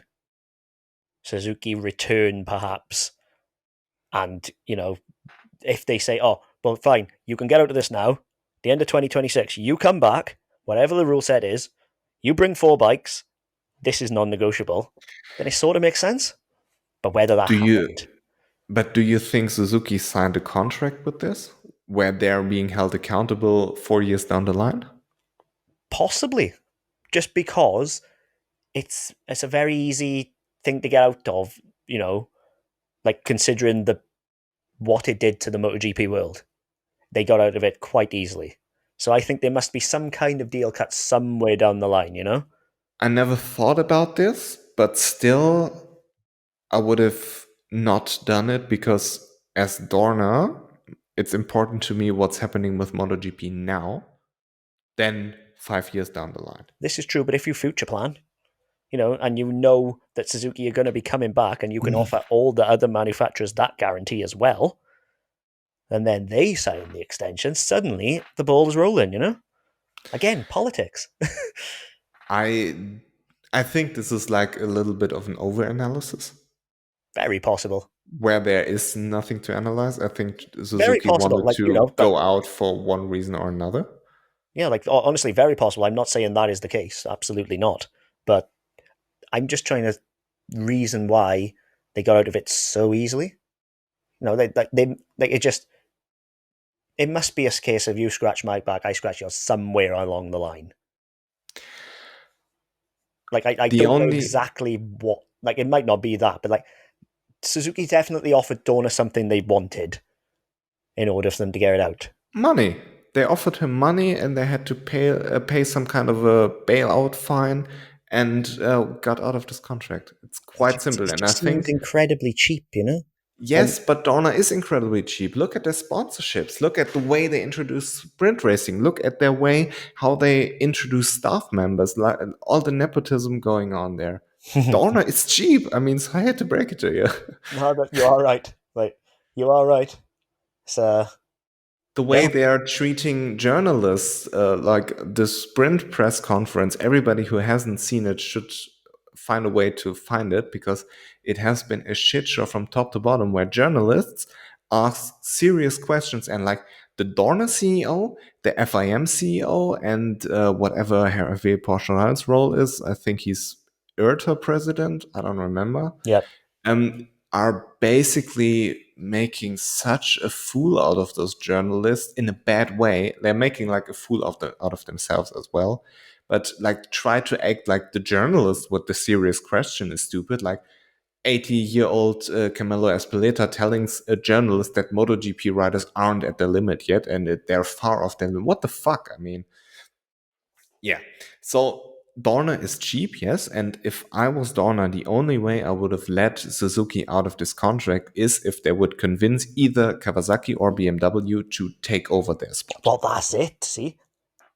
That was offered to BMW. Yes, and BMW said no because of the money, and I totally understand it, but that's like a correct way of approaching things and saying, okay, I don't even want to bother with it because I don't want to invest the money, then introducing yourself to the MotoGP world like in 2014, and then 9 years later, not even 10 years, I mean, believe it, to say, okay, we have a contract, but CEO wouldn't want to be here. Like, Wild, absolutely wild. I for one, I actually don't see why BMW didn't take it, because they it's had the a perfect, it was perfect base to build your like they MotoGP. had the bike that had won three of the last four races of the season would No, two of absolutely the last three, I whatever it believe. was, and you know would absolutely have been competitive now. Yeah, of It course. had still been developed, remember, throughout the 2022 season. They brought aero updates and stuff.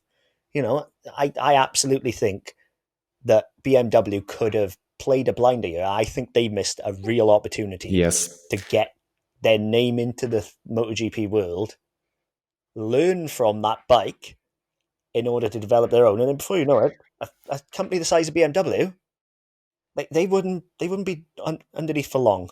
Not like Superbike. Imagine if BMW came to Dorna and Suzuki and said, we will take it, but only under one condition. We will get concessions. Well, that they would have had to have gotten concessions. Like that is yeah, I agree with that 100%. Which would Because they have have to been know everything, they have to learn everything, but they're starting with a race-winning bike. So yeah, you but that's the imagine you weird have a thing there. Suzuki where you add on concessions and then have the development knowledge, like the aero knowledge of BMW. BMW is such a huge company; they have all the money in the world. If they wanted to do it, they would have done it probably better than Ducati, I believe. But BMW is a car company, and there will ever be a car company. BMW is not a motorcycle company, and especially BMW isn't a superbike motorcycle company. They're building their GS models, they're having their street naked bikes, and they're doing fine with it, but it's just a small Yeah, portion of the BMW brand. The BMW identity is to build cars which are race ready. yeah.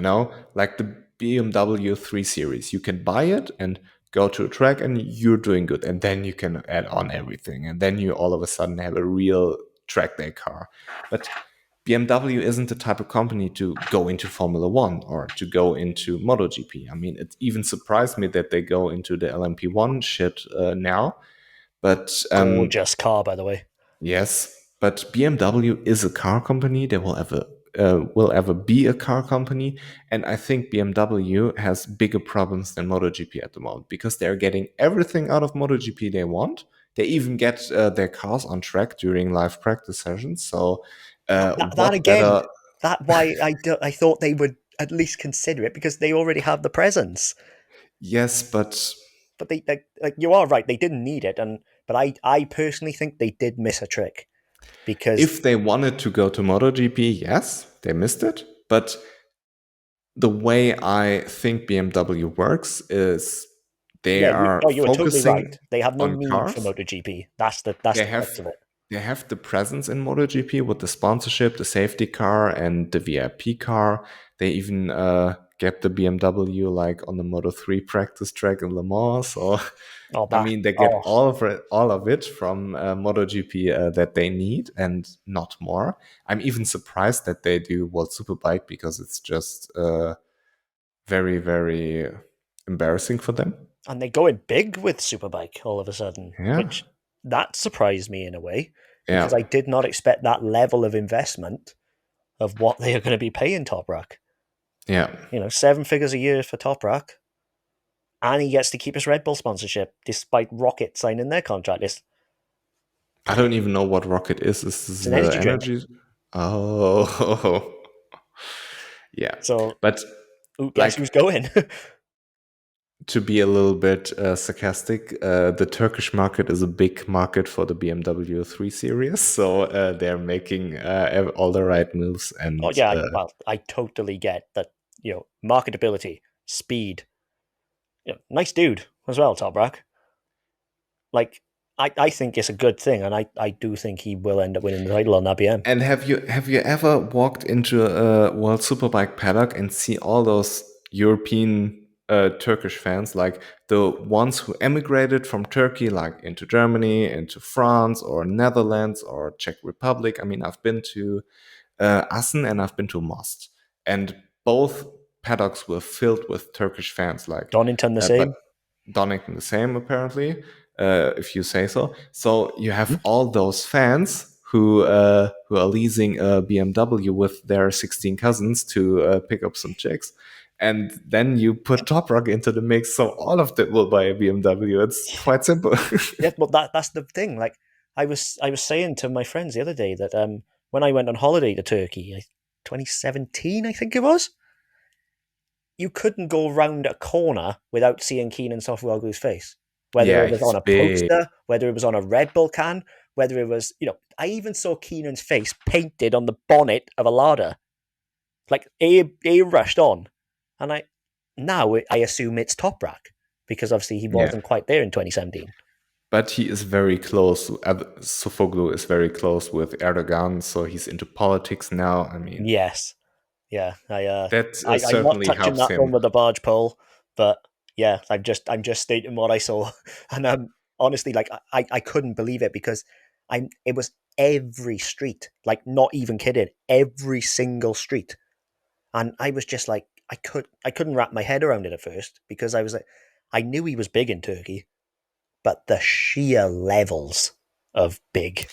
But does Turkey have any international superstars, like real Turkish, for example, football players? Or I, I, I don't want to be disrespectful, but I can't recall anything. I mean, I know a couple of German players who are like from Turkey, but are playing for the German national team, Yeah, and I don't know, like the Turkish football team isn't particularly successful. yeah. Like, Like I can't think of a Turkish sports person who was at the top of their game yeah. apart from Toprak. Yeah, so I mean, it would only make sense that this is, and they're a very proud couple of people. So Yes, but like proud couple of people. honestly, I just the sheer level of it just blew my mind. Like because I went out there expecting to see Sofroglu about, but my God, like it's the equivalent of like the British fans having Scott Redding on every single street. Do You know, they? I wish they did. No, I was wondering because I thought, what did Scott Redding ever do except buying his girlfriend Instagram followers? nope, not touching that one. Nope, nope, nope, nope, nope. I could go on for hours about that, so I ain't touching that one. I'm out. Yeah, I saw her in Most and I was thinking about it, which was quite hilarious. Yeah, I saw her at Donington last year, and she was on the phone, and she was just tearing into somebody over the phone, like tearing into this poor person on the other end of the phone, right? And her voice just carried as well, and I was just like, wow, wow. It was honestly like I didn't even know it was on the other end of the phone, and I felt bad for him. It was terrible. Yeah, probably that's the time where she saw my Instagram story about her. Maybe, yeah. Honestly, it was the funny cringe. thing the funny thing was when she celebrated her 1 million followers. I put it like into my story and said like, "Hey, congratulations for buying your 1 millionth follower," or something like this. Or Scott Redding spending his BMW money on buying his wife. Yeah, I believe they're married, right? yeah, they are now Yeah, married. his wife Instagram, and I didn't even tag her, nothing. But on Instagram, you get this little icon where you see who reposted your posts, right? So she saw it for one reason or another and got into an argument with me where I'm like, "Bitch, I'm I not remember stupid. that. Yeah, I remember it. I'm not stupid. I can tell that you have bought your followers." I mean, Yeah, I have, like right now, I have 18.7K, I believe. nice. And I have a pretty, not trying to brag, but I have a pretty big engagement when I compare to other Instagram. I get quite a lot of likes, quite a lot of comments for the number of followers I have, and I'm very, very thankful for it. And I was comparing this to hers, and she deactivated her like count, but that doesn't prevent you from going inside her like count, where you can see who liked the post. Like when you click on it, then you can scroll through who liked, and it was like 150 people or whatsoever. Yeah. Well, And if I I even remember I even when it all, counted it once. I remember you were like when it happened, and I remember I can't remember who it was, but someone did like their like a follow account Yeah, on yeah. her thingy, and one month she just went whoosh, up like Yes. 500,000 followers, and that ain't organic. Sorry, but no. But Yeah. it's if that's what makes her happy, then good for you, Scott. Good husbanding. The thing is, now we're going balls deep into it, but I don't care. The thing is, I don't think it makes her happy. I think a Okay, spicy. person, I think a hypothetical person who buys Instagram followers is very desperate for attention and very unhappy with themselves and trying to get validation from the outside. But she knows it's not the validation she wants because she bought it. She has to know. And that, I believe, will eat her up from the inside, you know? Bloody hell. Whoa, now, Chief. Yeah, but she's so concerned about what people think about her that she's willing to buy her Instagram. I mean, I have a private profile. I have like 115 people who follow me. I don't want people to see what I'm posting on Instagram. And I don't care because I have like my 5 real life friends and I'm happy with it. I have a Yeah, beautiful girlfriend. I have a wonderful dog. I have 2 crazy cats who shit not into the litter box from the cats. of course. Yeah. Typical So cat behavior. I mean, I have I have a good family. I have a good relationship with my parents. I have a good relationship with my friends. I'm happy. I don't need to brag about my life. I don't need to get validation from people I don't even know. And I think your psyche has to be kind of fucked up in a way when you need this validation. No, I'm serious. I'm serious. Ooh, bloody hell. Yeah, but Ooh. if you need this validation from people you don't even know and then try to fake it, shows to me that a person who would do this is incredibly insecure and incredibly concerned about what the outside world thinks about her, which results in not like a big amount of confidence. So why the fuck do you care how many Instagram followers do you have? There are like 3 things that count. Do you have a good relationship to your family? Do you have a good relationship to like your boyfriend, your girlfriend, your husband, your wife, whatsoever? Do you have somebody you're in love with, a good partner who makes your life better? And do you have a good relationship to your friends, like from a personal perspective? And then, of course, do you have a home? Do you have enough money so you can buy food and not be worried about what's going to hold you tomorrow? And then you're quite happy for life. Like, Yeah. you don't need a million Instagram followers. Just because some Instagram bitch who photoshops her photos has it doesn't mean you need it. Well, I didn't say it, but I'm not disagreeing. That's all I'm saying. Yeah, Yeah, no, I mean, we could get into a massive rabbit hole about buying followers, couldn't we? Because like even motorbike pages do it, but it's like yeah. if But that's the at route the you end want to of the go, day, fine. Use your disposable income that way. I'd rather use it on something that actually makes me happy. yeah. I mean, during my teen ages, I went to a stage as well where I was worried about how many people are liking my photos, how to like this Instagram hashtag like follow for follow all of this. But then as I went into like my late teens, I would say, like whatever, Yeah, eight, you're the same as me. 19, I don't give two 18, shits. 17, whatsoever, I realized, hey, nobody gives a shit. Nobody cares.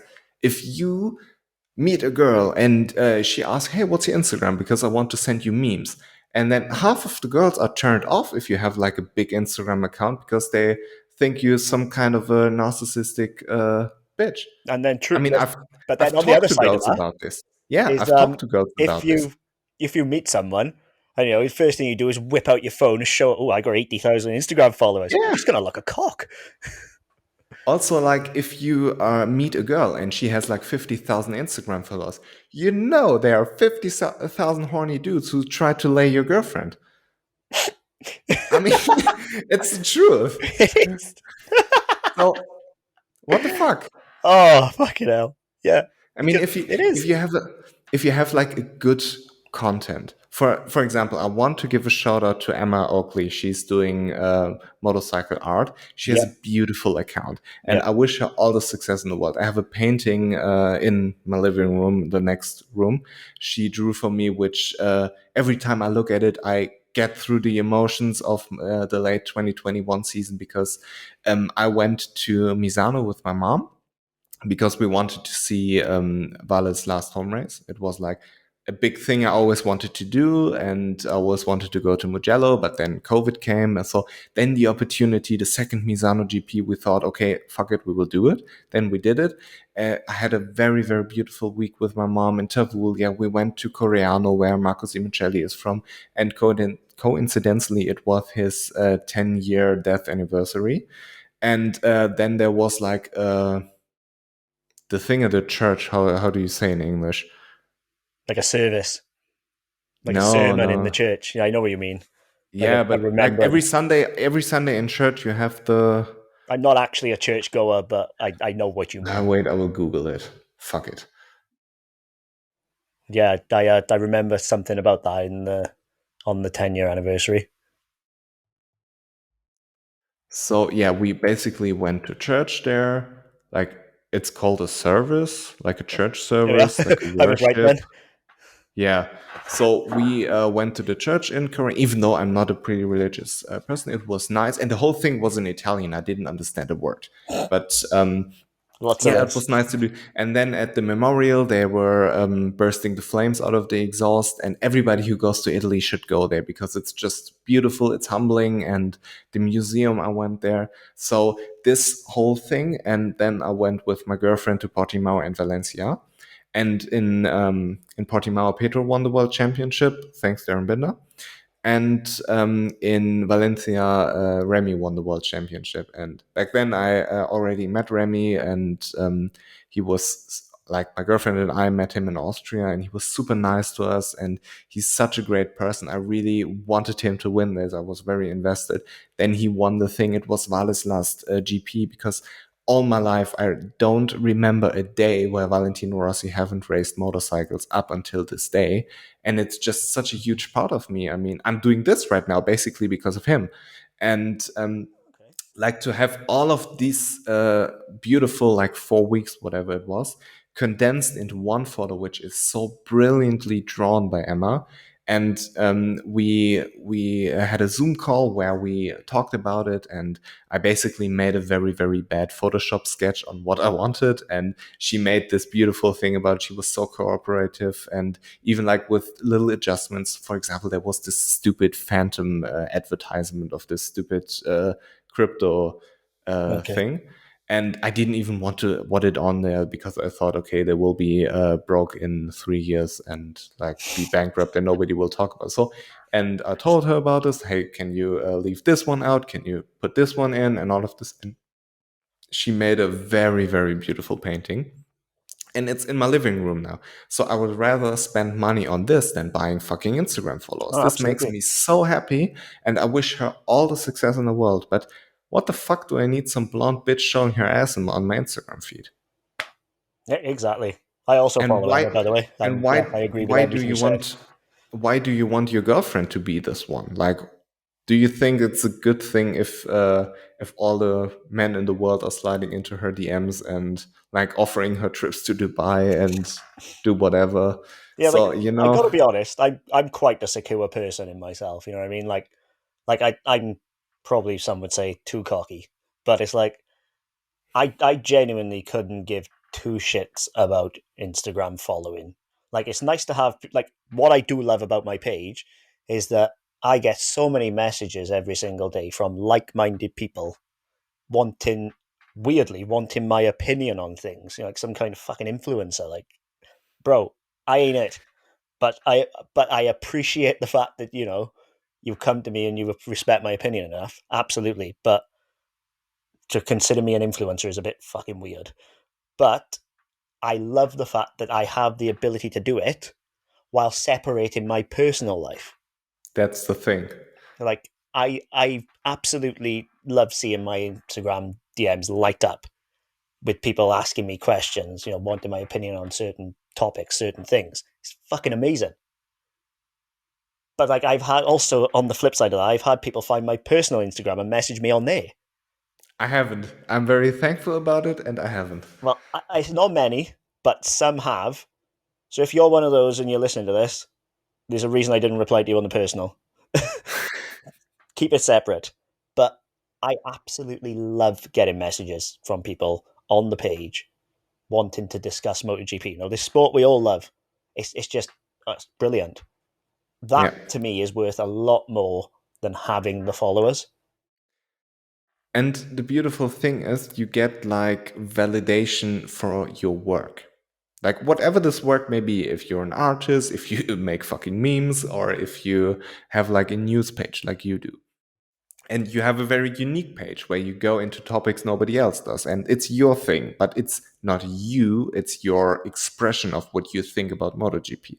And to have validation in this one's like a validation into your work, into your artistic style or whatsoever. I mean, when you're a photograph on how you pick certain photos, I don't know how this works. So to get validation for your work is a much more beautiful thing than getting validation for your ass. Yeah, absolutely. Like I think to myself, like, okay, I don't, I'm quite small in terms of Instagram. I feel like 3,000, 4,000 followers. Over on Facebook, I'm much bigger. I'm closing on 30,000 now. And I'm getting like, literally, my phone doesn't stop. It kills my battery.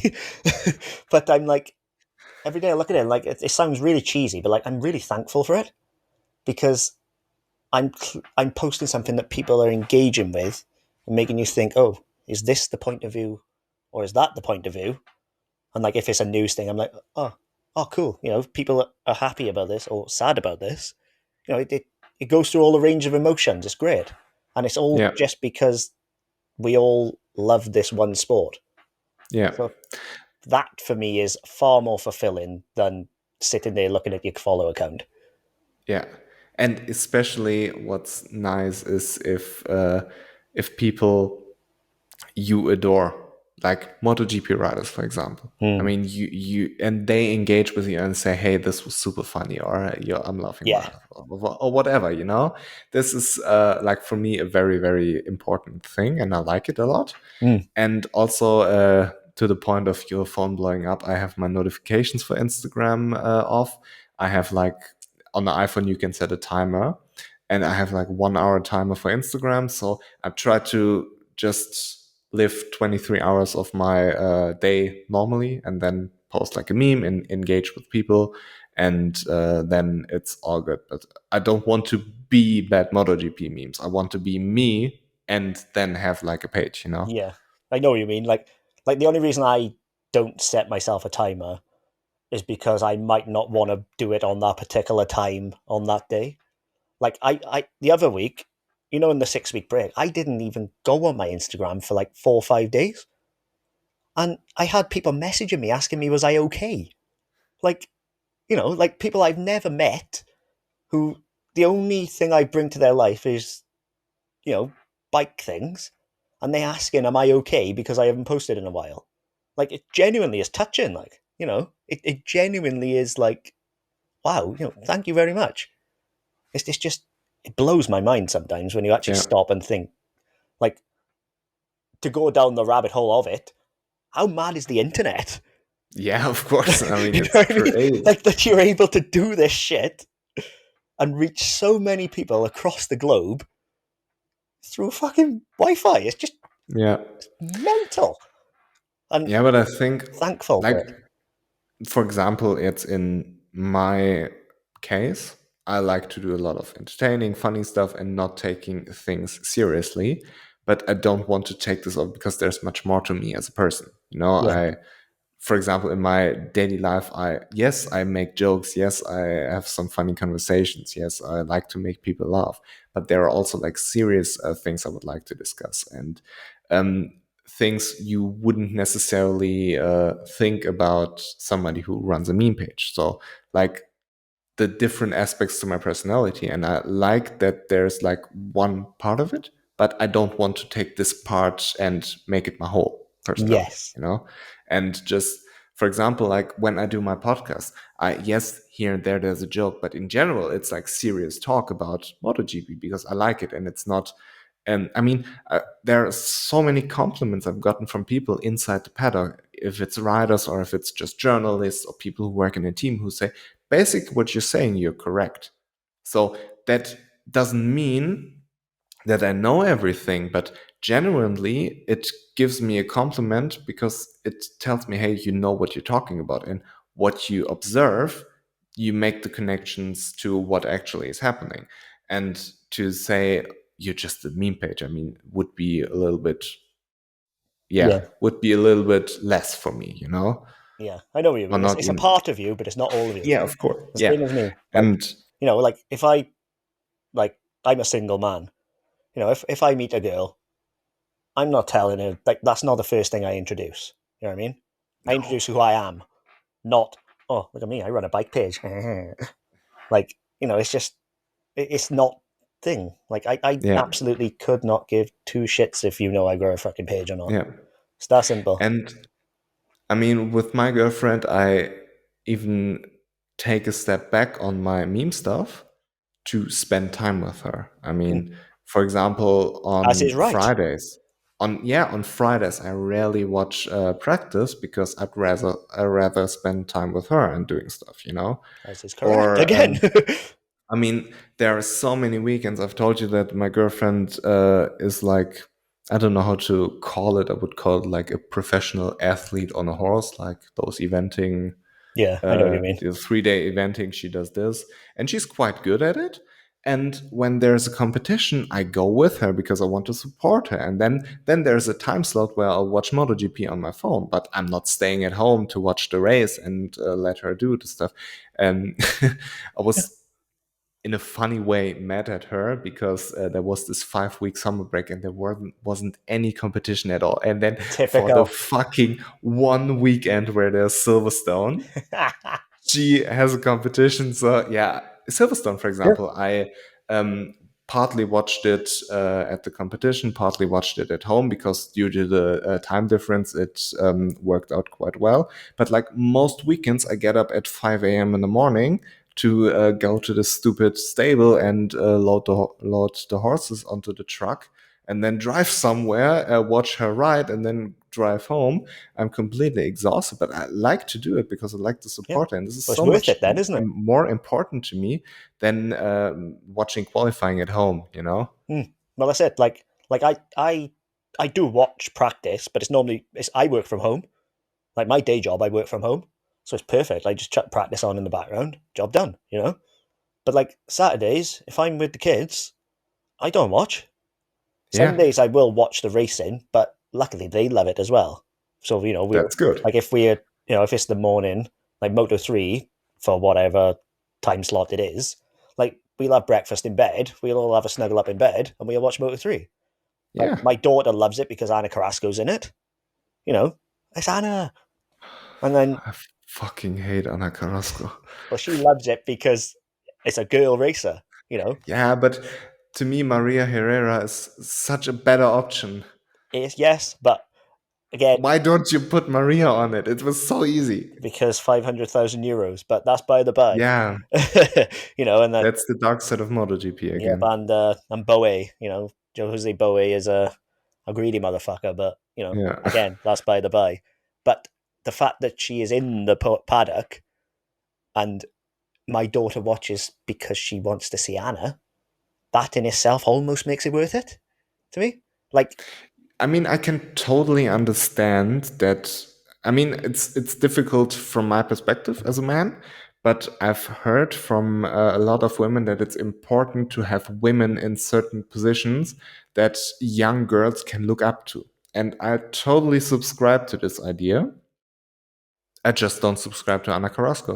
Yeah, It's that simple. I I mean, agree with you in that. put Maria Herrera in it, or like Kayla Harrison, I believe is her name, from Kayla America. Yakov, yeah, Fi- she is flying, but no, Kayla Harrison is somewhere else. Who the fuck is Kayla Harrison?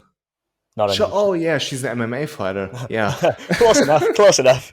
No, No, I agree what's with her you. name from America? Kayla Yakov. Yeah, Kayla Jakob. Yeah, Find a goddamn solution to put her in some junior series in Europe if she wants to. And like, because apparently she has some serious talent. She's yeah, she fast. does. But find a way and not waste her time on a stock bike where you then have to reintroduce her to Moto 2, where she gets smoked by Spaniards who've been on a Moto 3 since they're fucking 12 years old. Yeah, like I agree with you that Anna ain't the solution. But when her existence alone is going to influence some young girls, but then maybe Anna needs to be where she is to influence a girl who will be better. You know, I think Yes, it's a very but I slow think process. the girl that is actually better we already have in Maria Herrera. I agree with you there too, but Maria is also not able to bring the funds. But again, I don't think Maria If would be closer to the points like she would, but I don't think she'd be a regular point scorer. I mean, there are two things. If you're Dorna and you want to introduce a women's world championship, might as well should fund the more talented rider. I remember a race in 2014 where she beat Fabio Quartararo in the Spanish championship. She is not bad. She's fucking fast. But to have this excuse of she's not bringing the funds, I mean, goddamn, give her the funds. Yep. And if this the second thing is that I went to Jerez, and in Jerez last year it was very very obvious how fucking bad she was, because you see the top guys, then there's a small gap, then you see like the middle guys, then there's a small gap, and you see the back markers, then there's a huge gap, and then you see Ana Carrasco. Yes. I like That's my problem. I will say for Anna in the plus though, she has somewhat closed that gap to the other riders, which, you know, are sort of kind of okay. With someone with her experience should be a lot higher than where she is, first She and was in foremost. Moto 3 in 2013. Yes, she knows the Moto3 paddock. But she is slowly making her way there. But when is she going to plateau? That's the big question. She's caught to the back of the pack, and that's an improvement. And I don't think you're able to knock an improvement. But where does you put someone else on that seat who comes from Chev Moto 3, a 17-year-old kid who's flying in Chev in Junior World Championship, she's going to Anna's going to be out in a year. It's that simple. Like, she's not The bringing the thing, performance, but I yeah, don't think you can knock someone for working to improve and actually is improving every time. the thing that bums me out that we started the podcast with talking about Sean and Kelly. Hmm. We talked a little bit about Remy and his MotoGP seat. And there are a lot of young boys who are faster than Ana Carrasco and never got the chance to prove themselves in MotoGP. And this one bums me out as well. I thought it was beautiful what they did in Aragon last year with Maria Herrera and the whole women team. I think it's beautiful, and they should have not done it only as a wildcard, but do it like for a more extended period of time, and actively try to bring up female talent more than they're actually doing it. And even the thing with the women's world championship, why the fuck do it have to be 600 stock bikes? Why can't you put him on a Moto 3? Yep. Put him on the Red Bull Rookies bike. They don't even have to be from 2020. They put him on a 2014 bike. Who cares? Just put them on GP bikes like they do with the rookies or with the junior GP stuff, and develop the talent. And then if they're good, bring him into Moto 3. And yeah, like an all women's team, I'm all for it. Totally behind the idea. I kind of wish there would be a better solution to the female thing, the female problem, if you would call it this way, than Ana Carrasco. Because, in my opinion, we have a better solution. And the better solution is Maria Herrera. And if it means to pay some greedy bastard 500,000 a year, Dorna should do it. If Maria can't fund it themselves, that's my issue. Yeah. Not that there's a woman. I mean, Yeah. who Like cares? what I think we should do is, if we're striving for equality, then Anna should be treated equally. And I think it looks extremely stupid if you have somebody who has their like motto, ride like a girl, and then she's 50 seconds off the pace. That looks Yeah, bad. yeah. That's not the most And thought out thing, is it? I'm guilty of it as well, but it invites jokes. Yeah, It it invites really jokes does. It so. does. Like, it's just, it's just not thought through is the best way you can put it. Yeah. Like, And you can't big yourself up while simultaneously failing.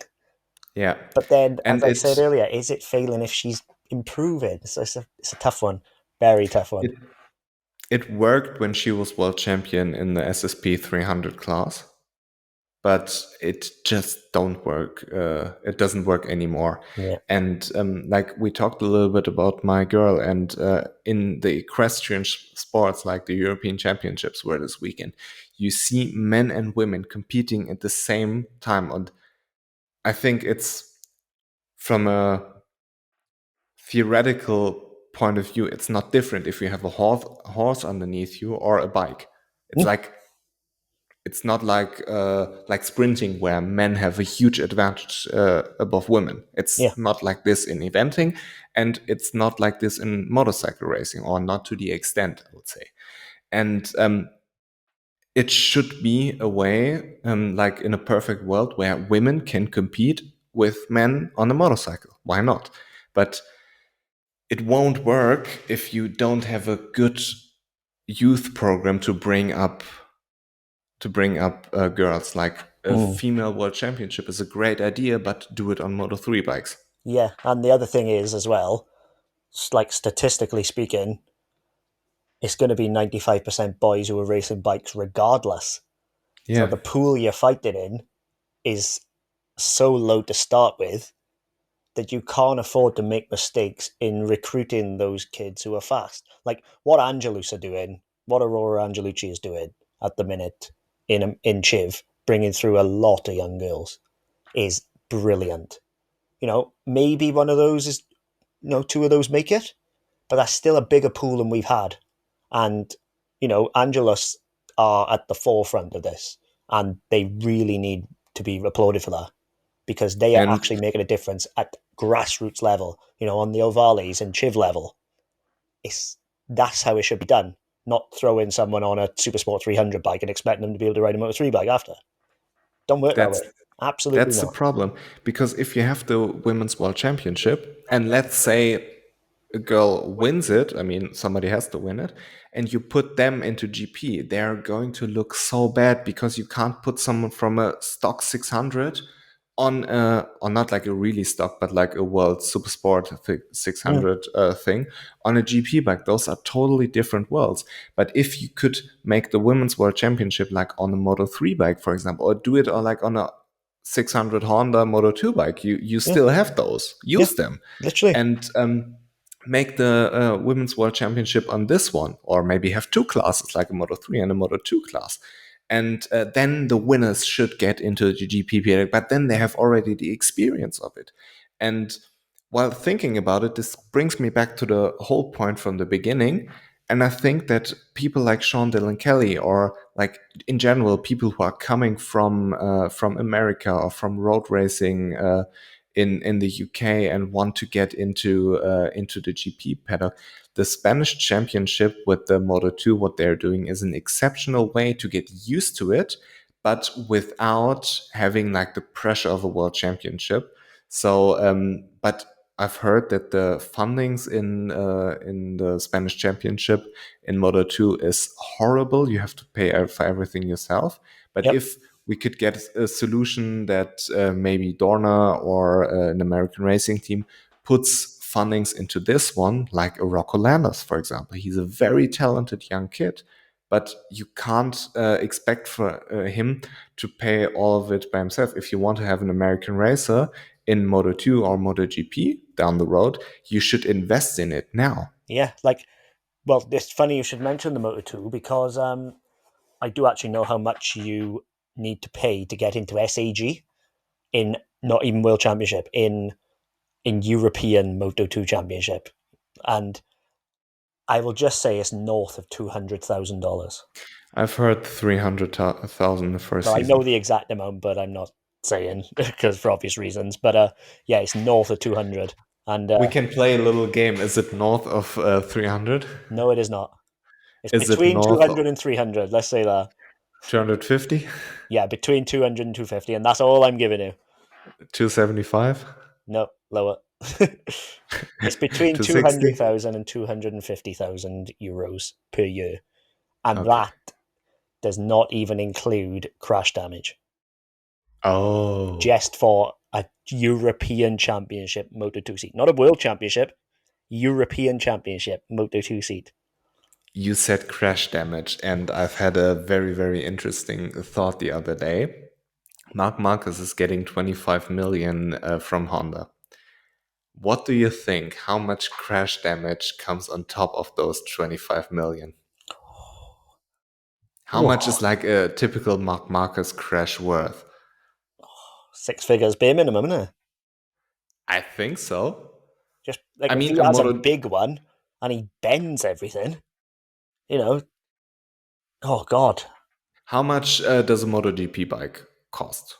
Well, I I've know heard 3 north, million. yeah, north of €1 million. I've heard 3 million, Yeah, but I wouldn't disagree with that statement. And okay, let's pretend like the Honda costs 3 million to develop and everything, you know, and then he crashes it 5 times on a weekend like he did in Germany. Like the thing with Joan Zarco, you can basically, you're lucky if the engine survived that. well, yeah, like it didn't. Like the damage on Zarco's bike, Oh, it was bad. like when your frame snaps, It was ripped apart yeah, like a train hit like it. that was $1 million crash, guaranteed. For Mark or for both? I'd say for Zarco alone, that was 1 million. And for Mark? I don't know exactly what happened to Marquez's bike. Because Mark's bike kind of went underneath it, so Yeah, it's difficult to judge if maybe the frame yeah, I survived. don't I don't know the damage on Mark's bike, so I wouldn't like to say, but like combined, probably north of 1.5 million. But imagine like a high sider like he had in Indonesia, where the bike is just rolling over the asphalt and flips and lands and at those speeds. Yeah. I mean, we always talk about the rider, but what do you think? How much damage, financial damage, does a season where you have Mark Marcus or Darren Binder? Like Darren Binder last year, he had like 30 crashes or whatsoever, or 27, 28, Mm. something along the line. What do you think? How much money does it cost over a season to not only fund the rider and pay the rider, but then also pay the damage they Like enforce? I wouldn't be surprised if it was 10 million over the course of the season for Mark Marquez. Because Mark is someone who pushes limits and crashes. You accept that as part of his makeup. You probably budget for it, but I wouldn't be surprised if it was 10 million on top of his wage. But at the same time, when from 2013 to 2019, it was worth it Yeah, of course. in tenfold. What he brought, it was absolutely worth it. Mark Marquez was priceless in that era. Whatever he was paid wasn't enough because of what he brought. Now, Not so much. What do you think? How much extra revenue did Honda make because of Marc Marquez? Oh, I would say hundreds of millions on replica Yeah, bikes, like obviously Honda branding on stuff. Honda take a cut of all that. Everything Marc Marquez like the nurtured. merch, for example. Yeah, like even just a Marc Marquez t-shirt. Yeah, You pay €20 for that. Say 10 million people buy it. That's that's a lot of money. Like, you know what I mean? And that's all got Honda branding on it. So Honda take a cut as well as Mark. And then you've got the replica bikes. The Repsol Honda Special Edition CBRs. Even the CBR 125s in the Asian markets, they're all Repsol branded. Like, what he makes you far outweighs what he crashes. So it's worth it. do you think like people will, for example, buy Ducatis now because they see on TV that Honda is shit, Yamaha is shit, Yeah. and KTM and Aprilia are somewhat in the middle? Sometimes they're good, sometimes they're not as good, but they're like okay-ish, and then Ducati is like dominant. Do you think that people watch MotoGP and automatically think, okay, Ducati must be better, must do better street bikes than Honda? Combined with the World Superbikes at the minute? Absolutely. Because I would argue that MotoGP success doesn't necessarily mean that you build the better street bike, because those Oh, are two it different doesn't. worlds. And I You would were loyal argue to your that, guy. Look how many Fiat Yamaha R1s were sold. You know, yeah, like when you think about it, that Yamaha R1 had nothing in common with the M1 apart from the livery. But because Rossi was winning on it, suddenly everybody wanted one. Win on Sunday, yeah, sell on Monday. It's that simple. yeah. I'm just wondering how much. I mean, I totally understand that this has to be a positive influence, because if not, nobody would do it if they were just burning money with it. But how much?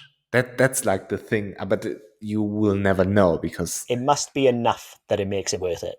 like, how much does a MotoGP team cost to run per year? 50 million? Yeah, More? 100 but million? depending on your rider wage, I'd say anywhere between 25 and 50 million. You I know, mean, let's take Ducati as an example, and Honda. I mean, we could argue that Honda's what Honda is paying Marc Marquez is more than Ducati is paying all eight riders. I wouldn't disagree with that statement, no. But then Ducati also, for the flip side of that, are funding 8 bikes. They're having to build 8 bikes. They're having to repair 8 bikes when they crash. So, you lose in one area, you gain in the other. Yeah, but I don't think it's too much money that Ducati spends on building more bikes, because they already have the production set up for the Yes. GP23. Yeah. I'd So say if you build like, 25 to 50 mil for Ducati. It has to okay, be. let's take the upper end, let's take 50. And how much does it cost for Yamaha? Only two bikes. Fabio Quartararo basically got a whole lot of money to stay with Yamaha, Yeah, I'd say they're probably on the lower end of it. So about like 20. 25 Yeah, or like whatsoever. I'd say you couldn't run a MotoGP team as a factory team for less than 20 million a year, would be my estimate. Like, I don't know if that's certain, but that would be my estimate just based on everything, because like even down to like travel, hospitality, factory team's going to have 10 times more members than a satellite team. Yeah. So they've got to move all those. Everything is just amplified in a factory squad. I mean, thinking about it, like 25 million seems kind of low. I am on the lower side, but I do think it'd be a bare minimum. I think for Yamaha it should cost like 50 million, and for Ducati like 80, 90. It depends on development as well. What's the I mean, speed you? Ducati is developing, Yamaha isn't, so Yeah, like you if at this, what speed are you developing parts? At what speed are people in the factory developing parts? yeah. How much How many material are you using to develop these parts that don't work? how many I don't think we could genuinely how say. many work hours do Ducati employees spend on the MotoGP project? Yeah, Are there sole MotoGP workforces? Are there people who work part time for Superbike things, for MotoGP things, for streets things? You have to factor all of this in. and And also imagine how much stuff they develop that doesn't work and gets thrown away. How many man hours Yeah, gone like into that? like Aprilia's carbon fiber frame is a good That is example. coming. That is coming in Austria. But It imagine is, how many yes. iterations didn't work, that didn't even make it to testing phase because it was too stiff, too flexy. Okay, let's wrap this budget thing up real quick because I want to talk about this carbon frame. And I think like 50 million sounds reasonable for Yamaha and like somewhat between 70 and 100 million for Ducati. Okay, I'll back it. Uh, Like, Especially like with energy prices in recent time, like the price of good engineers. I mean, you're paying so much more than you did 5 years ago because everything is so much more expensive. Traveling is more expensive, testing is more expensive, fuel, I mean, it's all factoring, everything is so much more expensive than it used to be.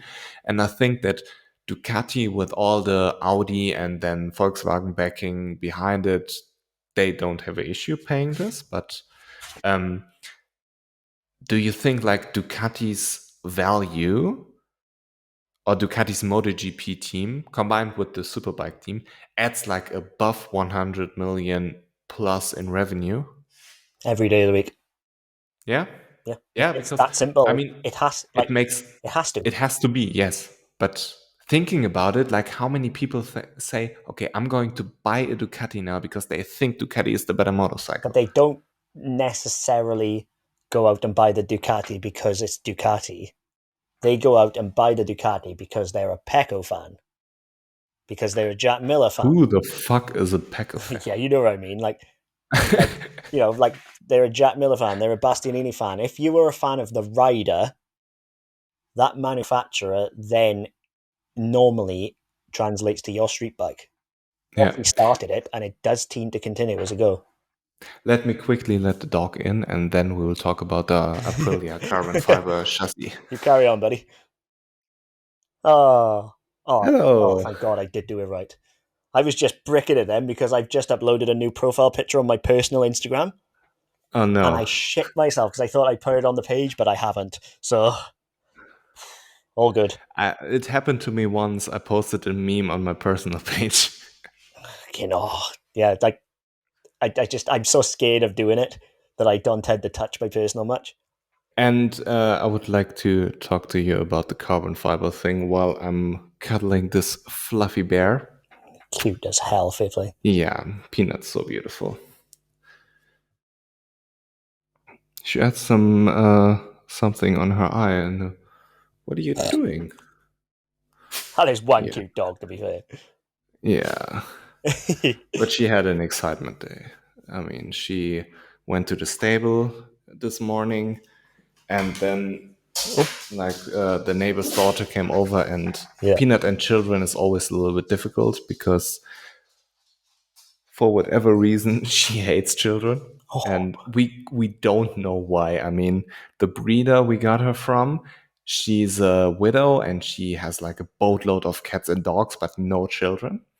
And when my girlfriend, I mean, here in the household there are no children. When my yeah. girlfriend got her, like she never had any interactions with children except like on the street or whatsoever, and she was from the beginning super scared. And but it has gotten a little bit better. Like I remember like 1.5 years ago, uh, I was at a competition and some children were playing behind me while I was trying to film my girlfriend, and Peanut was going crazy. And now she's just That's a good she's name. a little bit calmer. I mean, That is a but good name, though, Peanut. yeah, yeah, we always call her Miss Nut. Makes sense. Yeah, and we have like a boatload of nicknames for her. Well, that happens. Like, and then they Yeah, change every day, don't they? And then the yeah, dog of never course. ends up with the name you give it originally. Just doesn't No, happen. like it's just the official name now. And when we, it's like when your parents yell at you Yeah, with your full name, we yell at her with Peanut, for yeah, example, if she eating cat food or whatsoever. Peanut. yeah. Then yeah, that's exactly what it is. Like every dog just goes through 5 names where they get a new nickname every Yeah, week, and eventually the original name is lost apart yeah, from official like vet stuff. Always the yeah. way. Always the way. Okay, Aprilia's carbon fiber chassis. I want to know about it. What do you know? I just saw a picture of it and that they're developing it, I but know what do you nothing. know? I ain't gonna like you. I know nothing. I love it. I love the fact that carbon fiber is making a comeback in the chassis. It makes a lot of sense in terms of being a material. But also it doesn't. If you crack it, the whole thing goes. The thing is, Ducati tried for so many years and they failed so badly.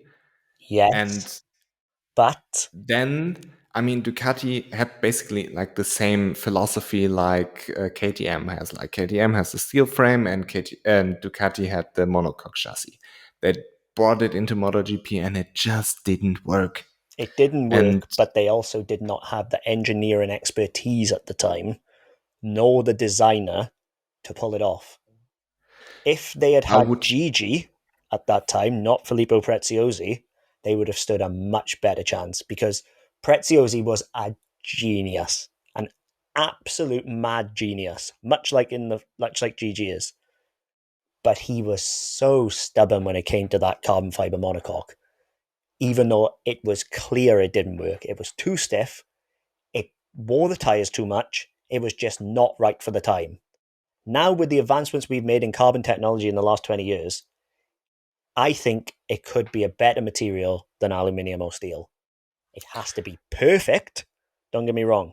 Because Ali is so good now and the frames are so right for the bikes because we have so much experience with aluminium frames. But the ceiling of potential in today's carbon fiber is infinitely higher than it was 15 years ago. and Aprilia is kind of what Ducati was in this sense that Aprilia is very groundbreaking with their technology. They brought the ground effect fairing to MotoGP, Yep. and nobody was using this. They, if I'm not wrong, they started with the hex spoiler.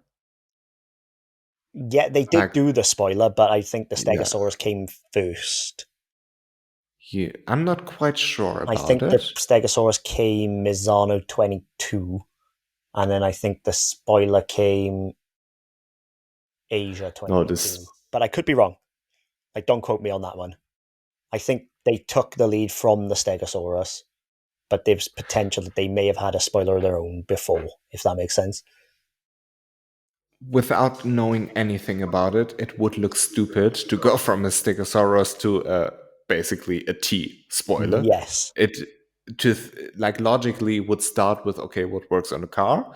Let's put this one on, and then you come up with I absolutely something like believe that the Aprilia had their spoiler in development, but I yeah. do think it was pushed through when Ducati brought their Stegosaurus. I Could be. I'm not sure about it. Yeah, I'm don't quote me on it because I but can't remember the timeline, but I I I would bet good money that it was already in development while yeah, Ducati of were doing course. their Stegosaurus. Yeah, but Aprilia is very groundbreaking in what they do at the moment, and I totally could imagine that Oh, Peanut doesn't know where to sleep. she's listening to this So, carbon fiber chassis talk. And she's like, I ain't into it. yeah. Funnily, she has her box here, like her travel box, and she likes to sleep in it a lot. But now she's trying out different places where to sleep because she's Always the not way. sure. Yeah, but Aprilia is groundbreaking, and I could totally see them breaking into the ground with the carbon fiber chassis.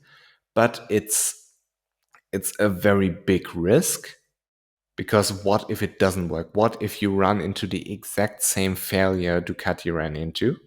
And then you lost like 3 or 4 or 5 years of development and you have to start all over again. Well, that's the difference in that they still have the aluminium chassis to fall back on. The monocoque was Ducati's only direction, and Yes, that but was their problem. imagine, If Ducati had but stayed with the imagine, steel, as they did in '08, well, '07/08, whatever, but if they'd stayed with the steel as a backup, instead of going all in on the monocoque, they would have been okay. And I think that's where Aprilia have done it smart. They have a brilliant chassis now. I am of the opinion they have the best bike on that MotoGP grid, and I no, think it's better than Ducati. The only problem it has is it cannot follow bikes. But alone, I think it's the best bike. But It alone has doesn't win races. it has three problems. Or like when you think about it, four. It can't qualify, Because it can't it follow. can't start, it can't follow, and it's too inconsistent, which I believe, or where I believe that Ducati has nailed down the electronics. You can't see the electronics, that's why everybody's forgetting about them. But I believe the electronics are a big part of KTM's and Ducati's success. And I think that Aprilia is lacking in this department a little bit. Yeah, no, I would agree with you. I think the Ducati is a much more consistent bike. Anybody can get on it and get the best out of it. And that is the hallmark of a fantastic machine. That riders with all different styles. They got 8 very distinct styles on their bike, and they all work. That's to me is the hallmark of a fantastic bike. But I do think the Aprilia, when it absolutely like, I I still think it's the best bike in that its ceiling potential is the highest. I think it's a better bike when it's at its best, then shall we say, than the Ducati is. And I think that, but the problem is what they have built cannot follow 8 Ducatis, which Yeah, is their but issue. also like this argument kind of falls apart when you take KTM into consideration, because KTM was the best bike on the grid when Miguel Oliveira rode it in Catalonia, but it didn't work anywhere else. Yes, and this Like is the thing. KTM has a very, very big talent for building a bike which works on 5 weekends, and the rest of it, it's shit. And now this season, they more or less are consistent, Yeah, but they still aren't at the level where Ducati is at or where Aprilia is at. So, and Aprilia also, you have Maverick Vinales, who's in itself super inconsistent. So God yes, knows if it's Maverick or if it's Aprilia. And Aleix is a very, very interesting case, because I think Aleix, from a talent perspective, is not there, like where Pecco, Fabio, Mark of can't agree with that. he isn't in this one, but he always gets like the most out of it, and he's a dog. I mean, he's working all the time, and he's always. But I don't think that he has this natural God-given talent of riding a motorcycle like other riders have, and that's why he isn't always at the top. I I have to disagree with Aleix, or your assessment of Aleix, in that I think Aleix is good enough to be classified as an alien. I think what he does, there's a reason he's been in MotoGP for so long on so many factory teams. Like, he rode for the Suzuki. He should have gotten the factory Ducati seat in 2010. Didn't happen. And then for him to be able to stay with Aprilia through well, let's be honest, the dire times, and consistently beat anybody who was his teammate, like that to me shows talent. But Yes, I do understand why people don't think Aleix is that, because he can he can have a meltdown and be very off. But my point about Aprilia is that the way I would put it is this: if you put the Aprilia at the front of a race, I don't believe the Ducati or the KTM would catch it if it was leading the way. Whereas I think the KTM and the Aprilia could catch a Ducati leading the way, and I think a Ducati and an Aprilia could catch KTM leading the way. But the problem is that that's not how MotoGP works. So even though they may have the best bike, Ducati is still the most consistent bike and the best bike to be on in a race. I think that is the difference. back to Aleix, I learned to respect Aleix on a CRT bike, because he was on a bike which had no business of competing with the prototypes. He was always getting the most out of it. He was always getting the most out of this open Yamaha, and led Stefan Bradl to believe that this was the way to go, and leaving factory Honda, or like the LCR Honda with factory support. Yep. But I don't think that we could talk about Aleix as like a Fabio, as like a Marc Marquez, as like a Pecco Bagnaia, or Jorge Martin, Marco Bezzecchi, like those riders who have God-given talent to ride a motorcycle, and you just don't know how they're doing it because they're so incredibly good. I think Aleix is very talented, but like in MotoGP perspectives, like in the upper end, but not like in the top five. But I think that he has a way of always maxing out the bike and learning how to override problems. And I think like the early days of his MotoGP career with like the Pramac Ducati and then the Aprilia and then the Open Yamaha and the Suzuki and the early Aprilia factory days taught him that to always get out the maximum out of it. Yeah. And I think this is benefiting him right now. But I wouldn't say like if everybody had the same bike, I wouldn't say that Aleix would be in the top 5 riders, you know. Well, I will disagree with that, but let me put it this way then. Andrea Iannone is one of the most naturally talented riders ever to exist. But he's also an idiot. Oh, he's a complete fucking moron, and I hate him.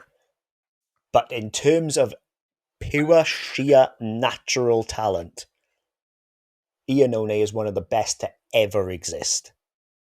And 95% of the season on that Aprilia, he could not match what Aleix was doing. You know what? I think the phrase "hard work beats talent if talent doesn't work hard" is the perfect description of what happened at Aprilia. Yeah, Because Aleix is working hard, and Iannone is hardly working. yeah. Iannone seems like the type of guy to always had good speed because he was naturally gifted, and then thought, okay, this is enough. Yep, and it ain't enough. And never had this, like, I don't want to say he never trained or something, but there's a difference between training and training. Yes. You know? He never Like pushed going himself. after it, being obsessed with winning. Like what Marc Marquez is. Marc Marquez is obsessed with this 9 title. Yep. I mean, it's crazy what he endured over the last 3 years just to get this damn title and like to be equal with Rossi. Like he is an obsessed man. He's a maniac, you know? Yeah, exactly. That's it. And Iannone did not have that drive mindset. No. Absolutely, not He even had close. a factory Ducati with basically the world was open to him if he would have worked harder. Like a couple of years later, he would have reaped all the rewards in the world. He would have Because been 2020 world champion. Absolutely. If he'd worked hard, he would have been 2020 world champion. Jorge Lorenzo would have been 2020 world champion. Iannone with talent and a drive would have 4 or 5 titles by now. Make no mistake. Because he was especially if he stayed at Yamaha. Yeah, he is that fucking good. But, if Granny had plums, she'd be grandpa, wouldn't she? You know what I mean? Big, it's big if. But the thing is, Iannone went on his day, could do things that not many other riders could do. And if he could not match Aleix for 95% of a season, just on pure talent, then I honestly think Aleix is the most underrated rider in the paddock, full stop. But I think Aleix was working with his engineers while Andrea Iannone was banging chicks in the whirlpool. And that's the reason behind it. Yep, that's it. Going to get, surgery before tests and stuff. Yeah, like making the next Botox appointment instead of making the next appointment with Ducati engineers. Yep, and that's why Aleix has stood the test of time as well, because he works so hard to get the most out of himself, out of his package, out of his team. Like, he must be an absolute bastard to work with, Aleix. Yeah. But look what he brings. Kobe Bryant. Kobe Bryant was an asshole as well. Yeah. But he was obsessed with winning. And Aleix has this mentality. Yeah, He has like the Mamba mentality of MotoGP. Because they know the rewards it brings. And if we are being completely honest, outside of the track, Aleix is a role model. He's a brilliant family man. You never see any controversies with him. The only controversy is in the MotoGP sphere. But look at his body. He is shaping his body in a way where you think he looks like he's on steroids because he doesn't hold any body fat. He's cycling all the time. But like again, Andrea Iannone was cycling steroids, and Aleix Espargaro was cycling on the Yeah, mountains. You know, that's the and difference. he is determined, and that's why I believe Aleix is good, not because he's talented. I would disagree with you on the talent stage, but I also absolutely agree with Like the work. like for MotoGP standards, talented. I still Like think Aleix is in the top 5 riders talent-wise as well. And I think that, combined with his work ethic, is why he's, I wouldn't say single-handedly, but he has dragged Aprilia. He's made Aprilia believe and then has the talent to back it up, which is yes, the but crazy thing. the thing with talent is like Maverick, like Andrea Iannone, like for example Alex Rins. Those are super talented riders. It shines through every now and then, like Austria 2016, where nobody could touch Andrea Iannone. I guess Andrea Dovizioso must have been the maddest person on planet Earth that day Yep. because he dragged Ducati out of the shithole, and then this motherfucker comes along and wins his first race for Ducati, and you have to wait again. You have to be P2. I mean, he must have been out of his It was the wrong mind Andrea. that day. Yeah, and I mean, Maverick Vinales, on his day, he is the king of the world. He's so incredibly good because he's so incredibly talented. But for one reason or another, he can't keep it together. And I think that a rider like this, who has this God given talent, it shines through every now and then because the stars align in the perfect way, and then you are untouchable. Then you have a Maverick Vinales in Qatar, for example, or like in Silverstone 2016. For some reason, it just, or like a Brad Binder in 2020, where talent just shines through, like in Brno 2020, you know, Yeah. in the Czech Republic, where he won his like second or third ever MotoGP race. Or Marc Marquez, like talent just shines through every now and then. And Marc Marquez is like the combination of being obsessed with winning and having this sheer determination with God-given talent. So, And I think if Aleix had this talent you're talking about, it would have shined through in the 125cc days, in the 250cc days, or in his MotoGP days, like where Maverick won a race and on a Suzuki, so do or you where, not think Argentina 2022 is not an example of that?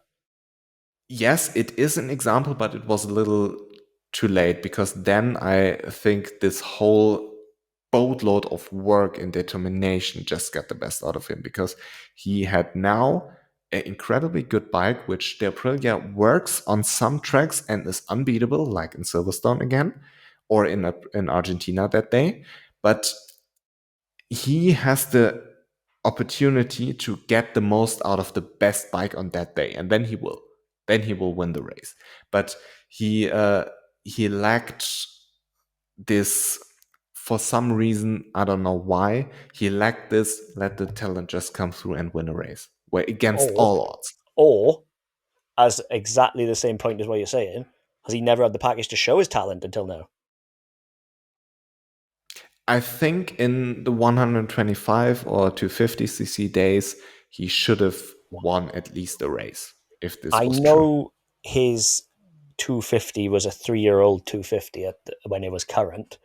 Like the one he was racing was 3 years old. Like the 250s were perfection to me. Like what a 250 two-stroke is everything a race bike should be. It's light, it's powerful, sounds incredible, looks incredible. It's the whole shebang. But they were so unbalanced when you had riders like Eugene Lavity on a 7-year-old bike against 3 million euros worth of factory 250s. It's very difficult to show who you are unless you had a full factory machine then. And Aleix was not on that, which I think also blunts it a lot. Like, I do think he should have won a race on the Suzuki. Catalonia 2016 should have been his. How he somehow snatched defeat from the jaws of victory that day baffled me to this day. Possibly even Qatar 2014 on the forward bike he should have won, but he didn't. That would have been insane. He had it though. Like, he was But fastest in Marc the Marquez, practices.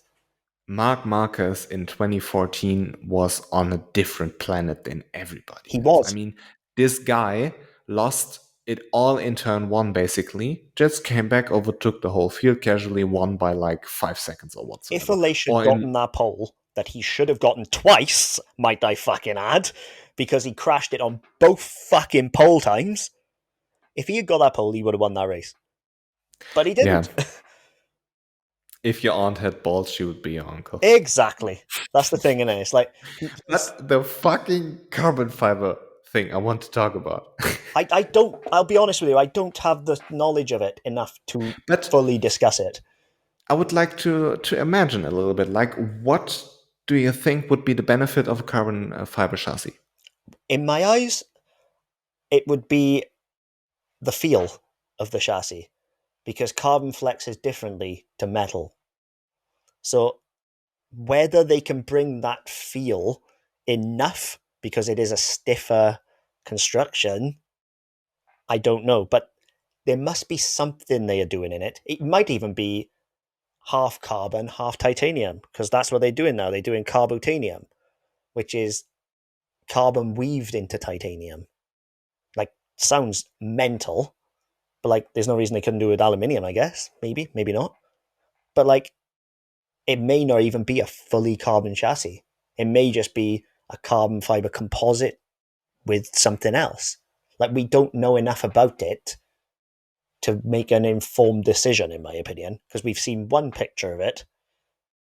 Like, how do we know it's not just a carbon cover covering up a new aluminium chassis? You know what I mean? Like, Imagine, imagine the whole MotoGP world, like Ducati losing their heads, like fuck, we have to develop a yeah. carbon chassis again just for Aprilia to fooling everybody. It would be Well, that's hilarious. the thing. Like, we don't know. It might well be the case because we've not actually had confirmation that it is a carbon fiber chassis. And if we have, I haven't seen it. But I absolutely believe it is a carbon chassis. I should put that out there. You know, like it looked right. You know what I mean? Imagine, But like just we, imagine they put some carbon yeah, fiber on it to just make it look like. it could be a thing. You know, like I have my doubts. Don't get me wrong. I absolutely have my doubts that that's what they've done. But my god, how troll would that be?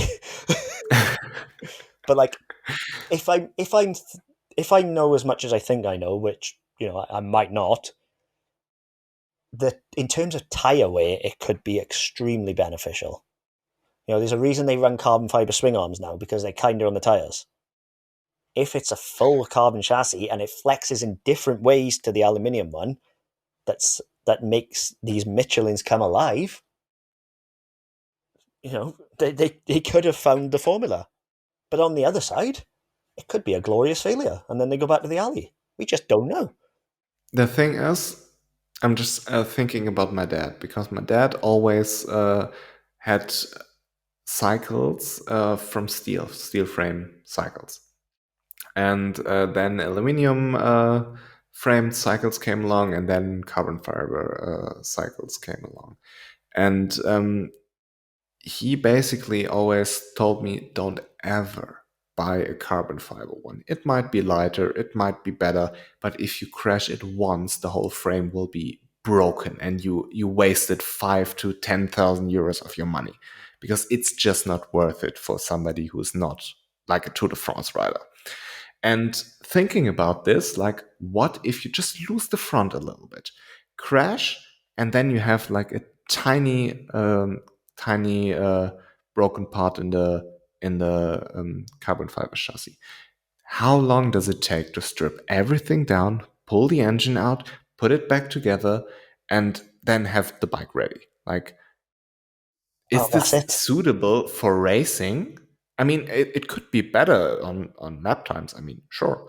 But what if not? Like, Or what even if, to further your point, what if you have a low side, get back on the bike, and then the carbon frame is cracked, and then it yeah, just goes under braking? yeah. You know, Like the Sam Lowe's thing in Moto 2 in Austria a couple of years ago. You remember? When he was on the Grisini and he crashed, picked the bike back up, then was riding again, and under braking, this the whole bar fell this off. Yeah, the bar broke. That's the Mm, correct word. The bar broke, and he was basically his arm went into nowhere's land. yeah, and that's, It's super dangerous. but like they must have fail safes in place for that, which is why I do believe it's not fully carbon, because that way you alleviate some of that risk.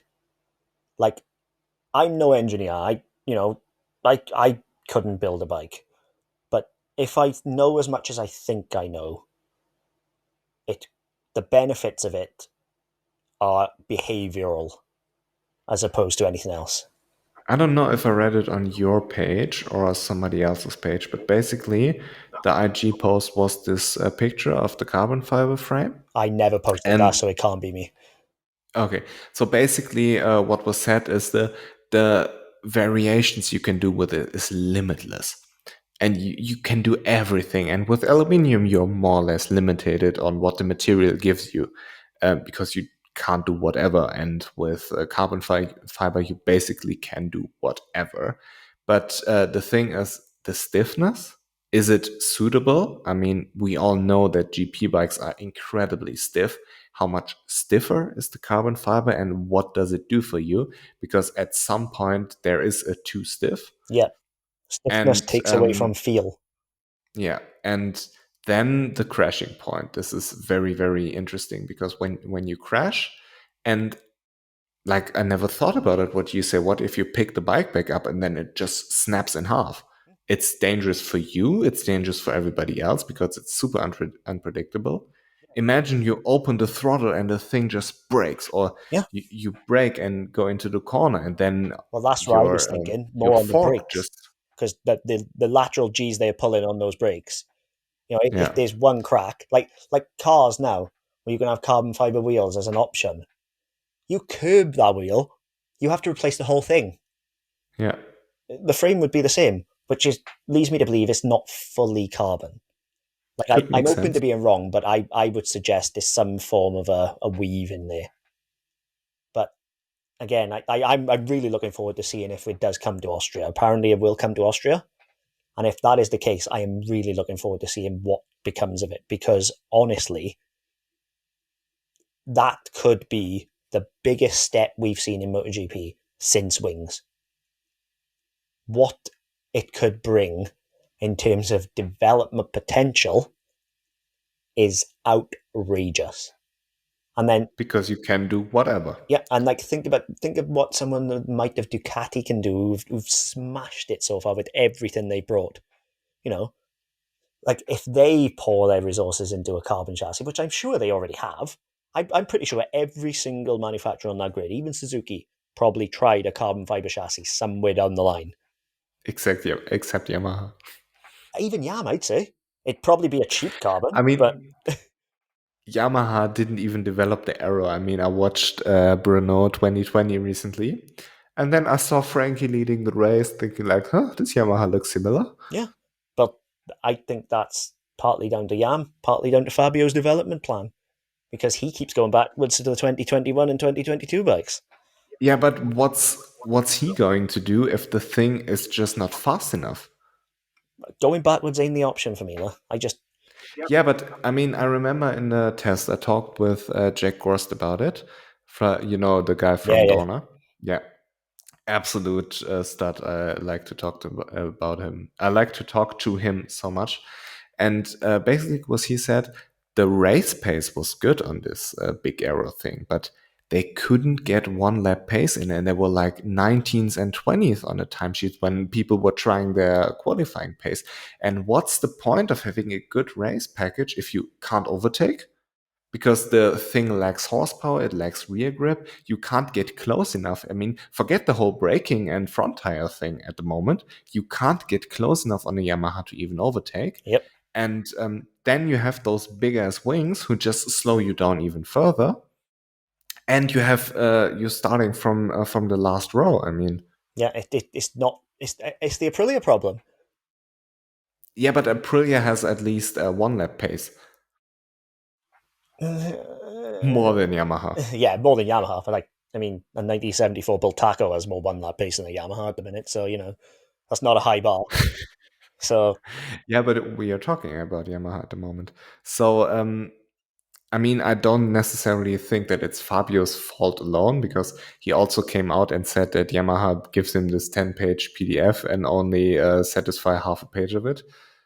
So what's he going to do? I mean, is it his fault that he wants a more powerful engine, then Yamaha brings a more powerful engine, but then you have no rear grip anymore? well, Is all I'm this Fabio's saying fault? is 2021, a certain A. Dovizioso said that Yamaha do not need more power, they need rear grip. You know, Yes, but you generate rear grip due to a better engine. Like, forget your chassis, forget your aero. 80% of your rear grip comes from your engine. correct.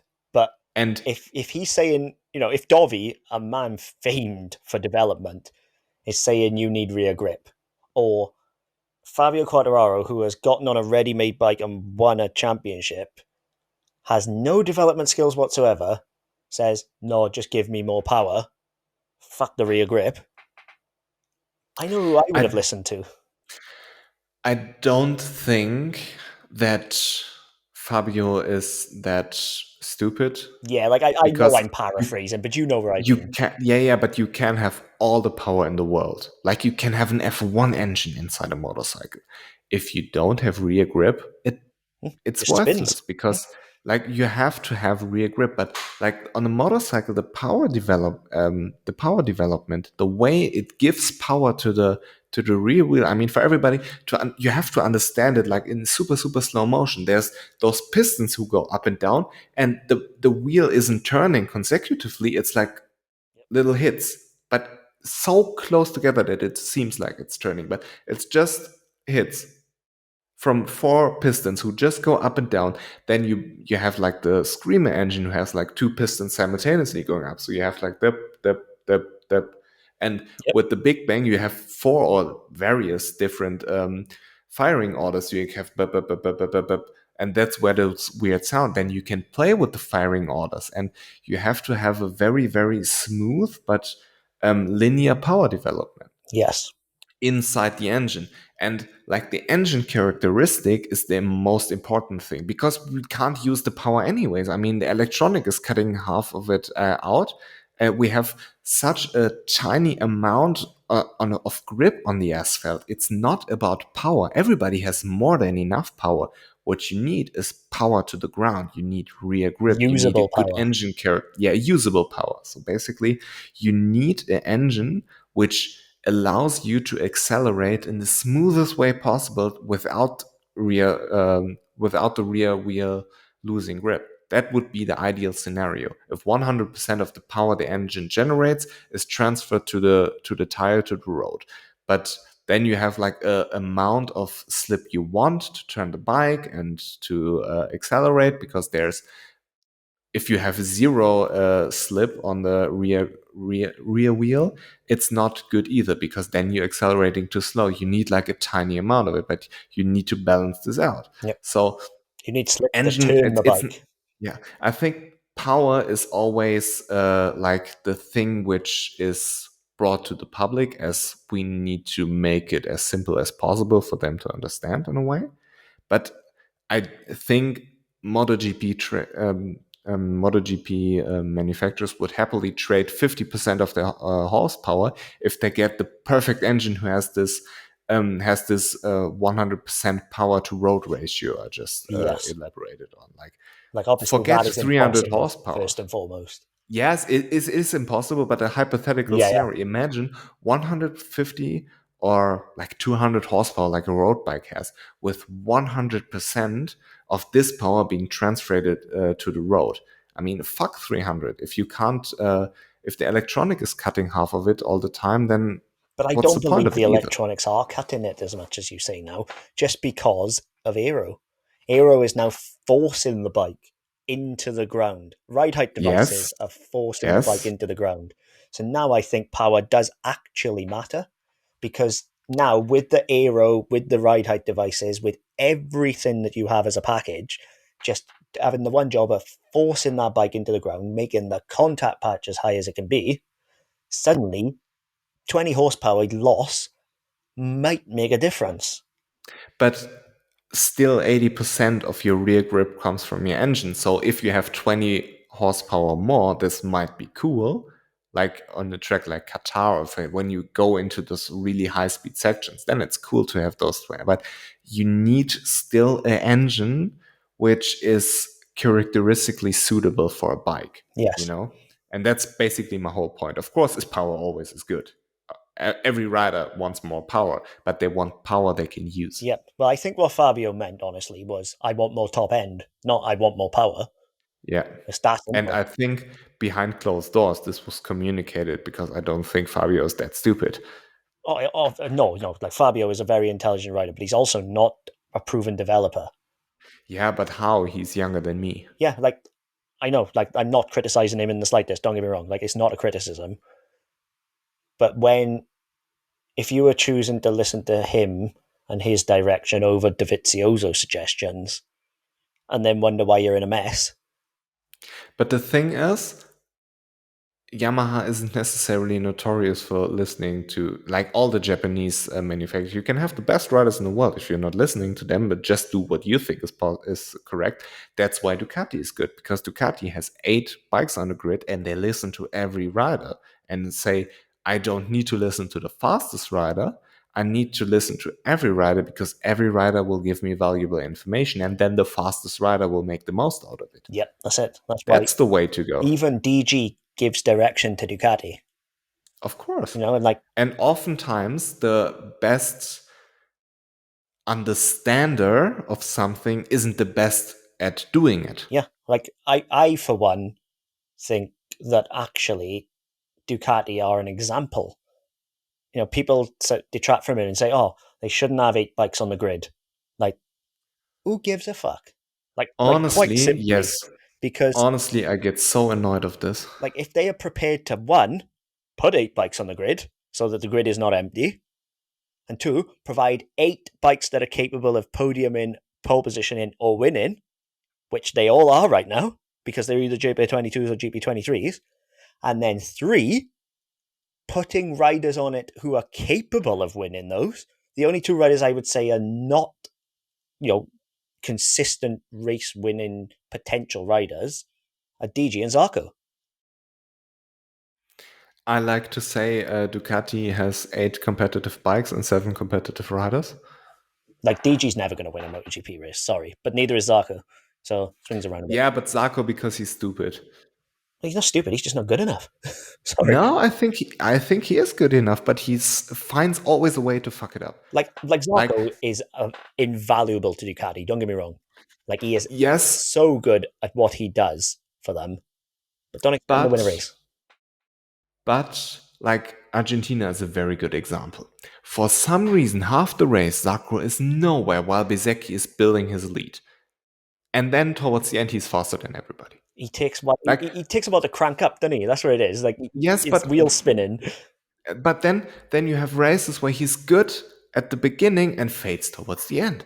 Like, keep it together for Yeah. once. You're a 2-time world champion. You have to be able to at least win one race on a Ducati. But Come the thing on. is, as well, Zarco knows what he is. He is Ducati's racing test mill.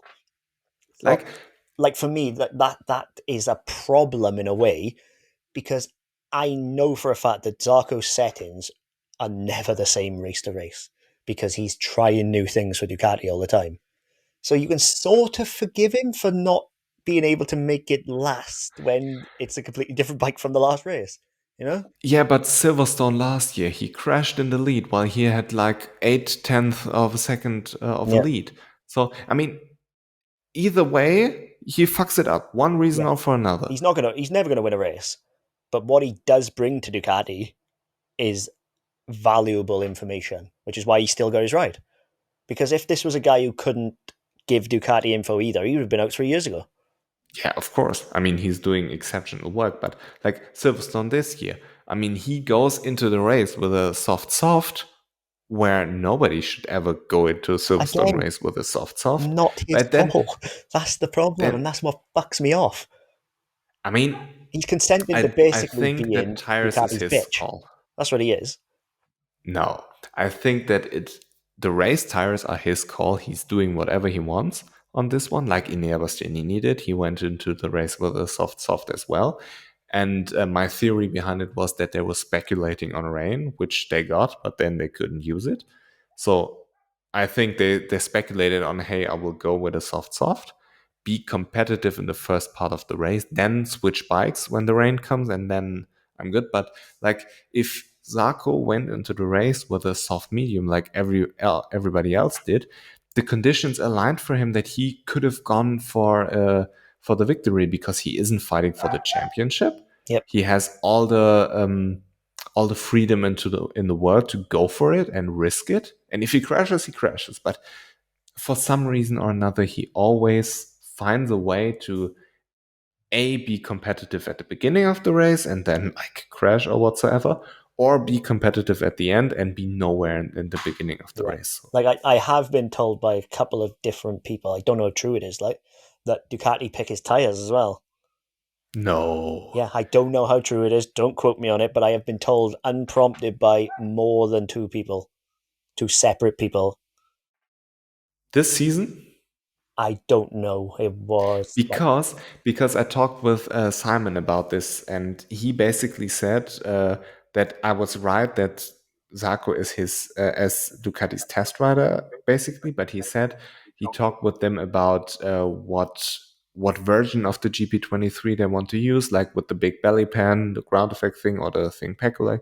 And he was asked if he, or like all the guys were asked if they were pushed into one direction or another. He basically said, no, I just took the one I wanted. And Simon had the theory that Ducati is in such a good place this season that they don't need to test things live with Zarco. Because like they go to tests and basically don't have anything to test because they're that far ahead. And it could be true. you know, I'm relaying what I've been told. yeah, but Whether it's true, that's I don't know. correct. I mean, what I've heard from Simon is basically that what you're saying is correct for the past seasons, but this season it kind of changed a little bit Yeah. because Potentially, then, yeah. Ducati is in such a good place that they don't need to do this anymore. Yeah, potentially then in that case, yeah. I don't know for sure. Like I wouldn't like to say because I don't know. I have been told it and I was very interested because Yeah. like I was thinking even if they're picking tires like and he's still staying, then you've just basically signing away any chance of being world champion by doing that. What do you think about his move to Honda? Well, if he can see out the season, if the bike is still as bad next year, which I don't believe it will be, if the bike is as bad next year and he can see out the season without getting hurt, he will be an invaluable asset to them. Whether he can hop off that Ducati onto a Honda and not want to throw it in a skip, we don't know. Because I believe it will be a huge mistake for both. And the reason behind it is his KTM days. Yeah. He is apparent, or was, I don't know if he changed. During his KTM days, he was not able to come from a Yamaha which worked to go onto the KTM, which was still early in their development, and develop a bike which isn't capable of doing anything at the moment and making it into that. What we talked about Aleix. What Aleix did with Aprilia, he is not capable of it by the looks of it. And I think combined with Honda's arrogance that they won't listen to him. Well, that would be it.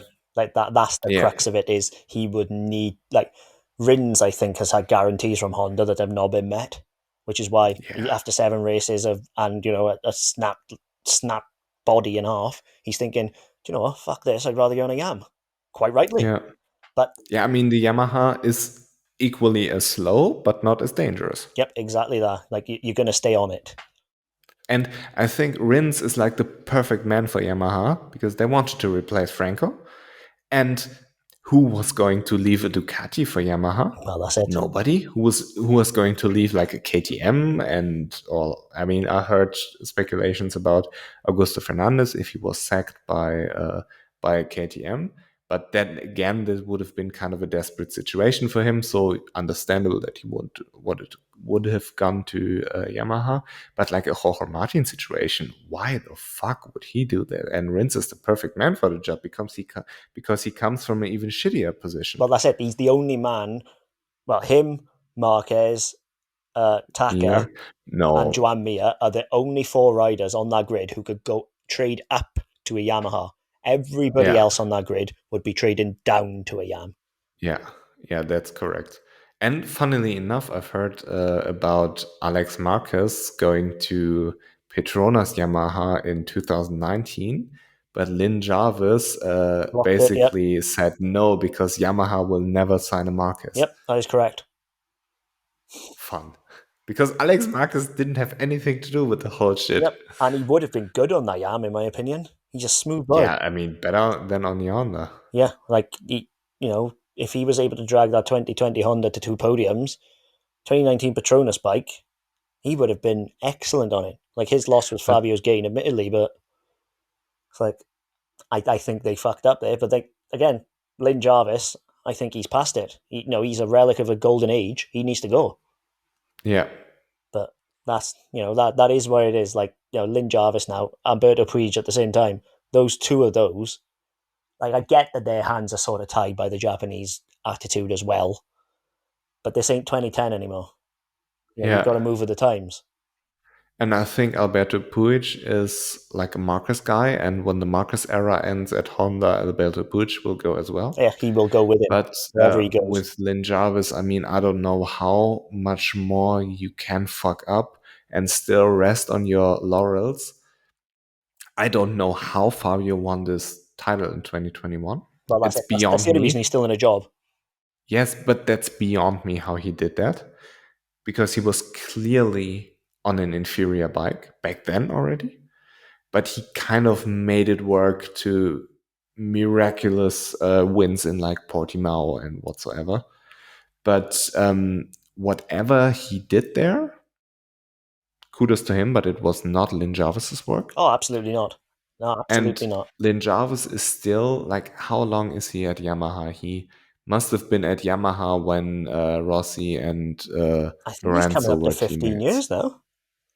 When did I will Google when again. did Furusawa leave? I mean, if I don't know what his role was before he was team principal, if he was with Yamaha when Vale came over in I'm 2014. trying to think when Masao Furusawa left, but I can't remember. I will Google it. Like, yeah, you're right about Fabio though, but again, it goes back to what I'm saying. It's the weakest field in a while. Like, I think any field worth their salt, Fabio wouldn't have been anywhere near that title because he was on an inferior bike. How he's There managed to do isn't that? even a Wikipedia article about Lynn Jarvis. When you Google Lynn Jarvis Wikipedia, you end on a Yamaha Motor Racing article. Oh, okay.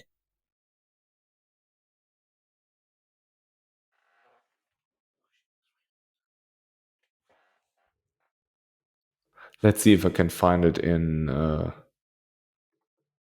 Yeah, there is no link because in Yamaha there's this overview with like base and riders and also there's principal, but Lynn Jarvis does not have a Wikipedia page, Okay. which is fun. Oh, it's not important, but he's been in the job too long. That's all I'm saying. Yeah, yeah.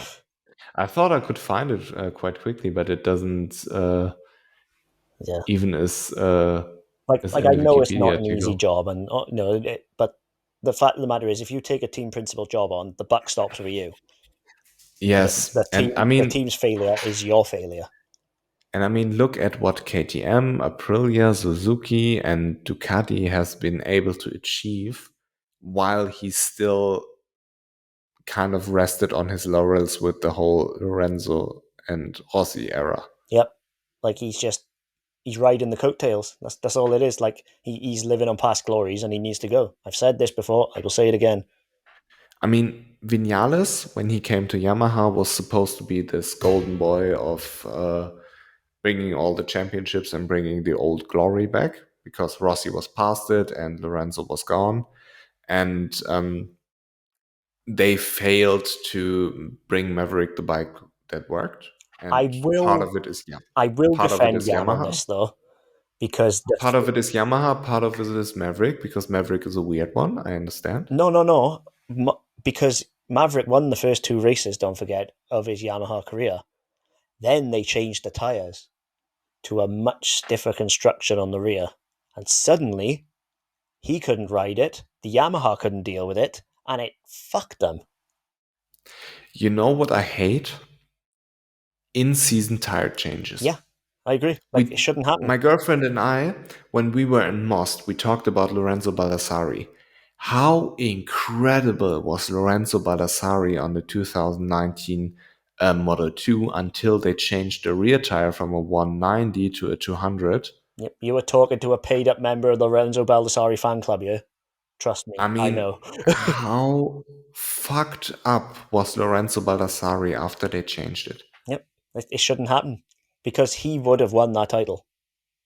By a mile. Yep. He was playing with everybody. The way we watched 2019 Argentina, the Moto 2 race recently, because it was just a banger.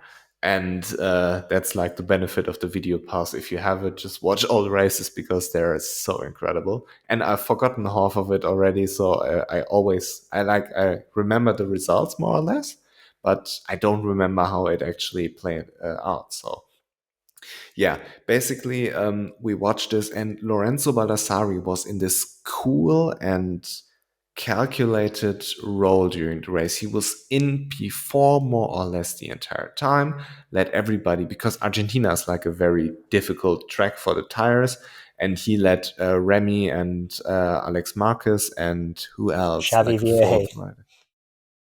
No, didn't even make it to the starting grid because the bike lost it on the warm up lap. Are you sure? Or is it Yes, 2018 I'm 100%. thinking of, maybe?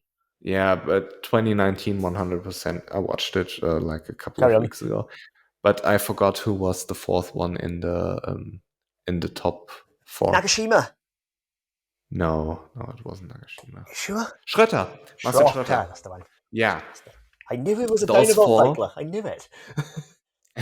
Those four were like running away from everybody, and then Remy was super aggressive. It was so nice to watch, and they were battling, and Baldassari was just chilling there. No? And then when it came towards like the crucial part of the race, he just overtook one after another and just flew by. He was gone, and I mean, the way he won in Qatar, and he sadly fucked it up in Austin, but in Jerez he was good again, and You trust me? he You're won just in preaching to a Jerez, I choir, believe. yeah? I was Yeah, gutted I mean, because, I hate in season tire changes. yeah, I hate they it. shouldn't happen. But, like, I get you've got to test them, but then save them for a test or practice sessions. But let everybody race on the same tires that they started the Yeah, season on and learned on. I mean, with the Model 2, I believe it was a safety concern Yes. because the new Triumph engine had more torque, and therefore the rear tire wasn't suitable because it was still developed on the 600 Honda engine. Yes. But still, you could have figured this out before. Yeah, I mean, that's you what can't tell preseason me tests are that there for. weren't, yeah, there weren't any Triumph Model 2 tests prior. It's just, yeah, honestly, they fucked Balder massively. Yeah, But but also, like as you said with Vinales or the KTM thing, KTM was competitive, and then they changed the front tire, and it was too soft for KTM, and then they had to redevelop everything. that's it. It's just, they should be banned, but it ain't. Like, look at Most. Like, Pirelli bring a new tire, it explodes. Fucked up. Yeah. Like, nah, it should be I banned. talked I talked with Remy after the race because I thought Toprak slipped on like a wet patch, and he told me no, it was the tire, and he showed me pictures of his tire, and he was saying he had no rear tire left. I mean, towards the end of the race, it was gone, Yeah, and he said to me, "I can't imagine how hard Toprak was pushing that it went away with 6 laps to go." yeah. Well, his What? tire had chunks out of it. Like, that's Yeah, it was. unacceptable. It's just You unacceptable. see it. You see it like on the photo where the tire just had no air in it. Yeah, the one shot of it coming off the rim, fucking Yeah, terrifying.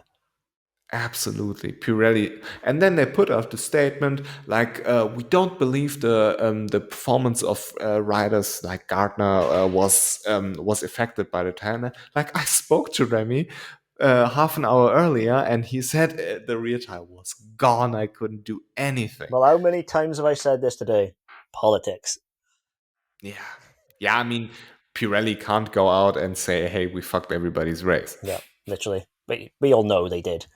But I'm a very big fan of having different tire manufacturers. Yes and no, because your factory teams may develop around a Michelin, and if you're running Bridgestone on that bike as a satellite customer, you are fucked. No, no, no, no, no. I mean manufacturers. That basically a manufacturer goes, or like a tire company goes to a manufacturer, and they come together, and there's an agreement. All Hondas run Bridgestone tires. All Yamahas run Michelin tires. All Ducatis run Pirelli tires. That would be Like cool. Like, all KTM's run Dunlop whatsoever. I don't care.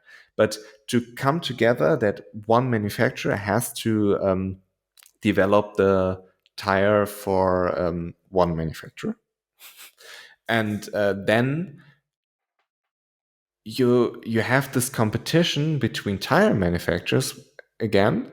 And why not? Because like we have competition between motorcycle manufacturers, we have competitions between suspension manufacturers, we have competition between like even swing arm or like rim manufacturers, like exhaust manufacturers. It's all part of the game. Why not tires? that's it. And the other thing is, obviously, the problem with that then is single manufacturer means single development plans, because you have to make your bike work around that tire rather than making your bike work to the best it can possibly be. Like, who's to say that Ducati wouldn't go 3 seconds faster a lap on Pirellis? Who would say that the Honda wouldn't be competitive on Yeah, Bridgestones? that's it. You just don't know. But and then that's even discounting the tire pressures. But to be honest with you, I'm not getting into tire pressures either. It's too much. I hate the new rule, but Yeah, I'm not touching it. I absolutely am not. honestly, what bums me out the most is that it's all the result of Matt Oxley's incredibly bad journalistic work. I fucking hate it. I mean, he took the tire pressures of one race, said Ducati is running below pressure. I got the news. I have all the answers. And they're not using. Then we had this weird press conference with Gigi in his office on the Zoom call, Yeah, where he had to explain, hey, it's not necessarily how it works, and this is all different than it laid out in the article. And then they started, okay, we need to change this for the new season. They changed it but wasn't implementing the rule, and then half a season later they tried to implement it. And I mean, if Matt Oxley would have collected the data of, like, let's say 10 races, because if the source could give him one race, why not two, why not three, why not five, why not 10? So if you compare the data of 10 races and say Ducati is running below pressure every single time, yeah, you'd have a and case it then, wouldn't doesn't you? matter, if the Ducati is leading, if the Ducati is following, it doesn't matter if it's raining, it doesn't matter if it's dry, if it's hot, if it's cold, if it's cloudy, if it's sunny, whatever. And all Ducatis do it. Then we could have a problem here. But one stupid race where everything, I mean, it just could have been a mistake. It's totally possible. But it's absolutely, it's absolutely crazy to me that you make it Yep. out of one Scientifically, race. you don't take data from one thing. You take from multiple sources. Imagine you write like your doctor's thesis about it and come up with one source and one experiment, you get laughed out of the Yeah, university. cite your source. That's just this one. Off you fuck. That's a good end word, off you fuck. Yep, I think So so. thank you. Thank you a lot for joining me. We had a lot of time to talk.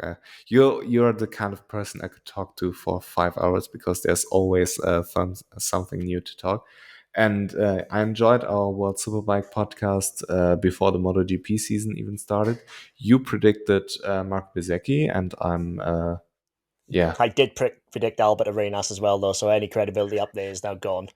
So Now you ruined it for yourself. yeah, I did. But yeah, no, I've enjoyed this. 3 hours is a good time. Yeah, But I yeah. hope everybody enjoyed it. And I hope that Sean Dylan Kelly kind of, if it's the European Championship Moto 2 and develop and then go back to the GP paddock, like other riders did it successfully. I mean, it's not out of the room of possibility. So yeah, I hope he will get it together. As you said, shoot him a message, write a comment whatsoever. Yeah. Whatever the fuck was going on at American Racing, they need to figure their shit out Yes. because it's not good. It's not a Yes. good look. And like, Definitely. if I'm a sponsor, I wouldn't want to be associated with the team. But then again, OnlyFans are their sponsor. I don't think they really care about the optics, do they? Honestly, I love the Yeah. sponsorship so much. Brilliant. But yeah, they just Yeah. shoot Sean a message, just Yeah. supporting him, because he does need it right now. This Okay. is still all quite new to him, even though he's only been there one season. He hasn't been brought up in the GP paddock. Give him all the support you I'm can. yeah, I'm very thankful for you to put up with me for three No, I've hours. enjoyed it. It's So good. So I'm almost happy to talk about MotoGP. So yeah, thank you very much for having me. Appreciate it. thank you and goodbye.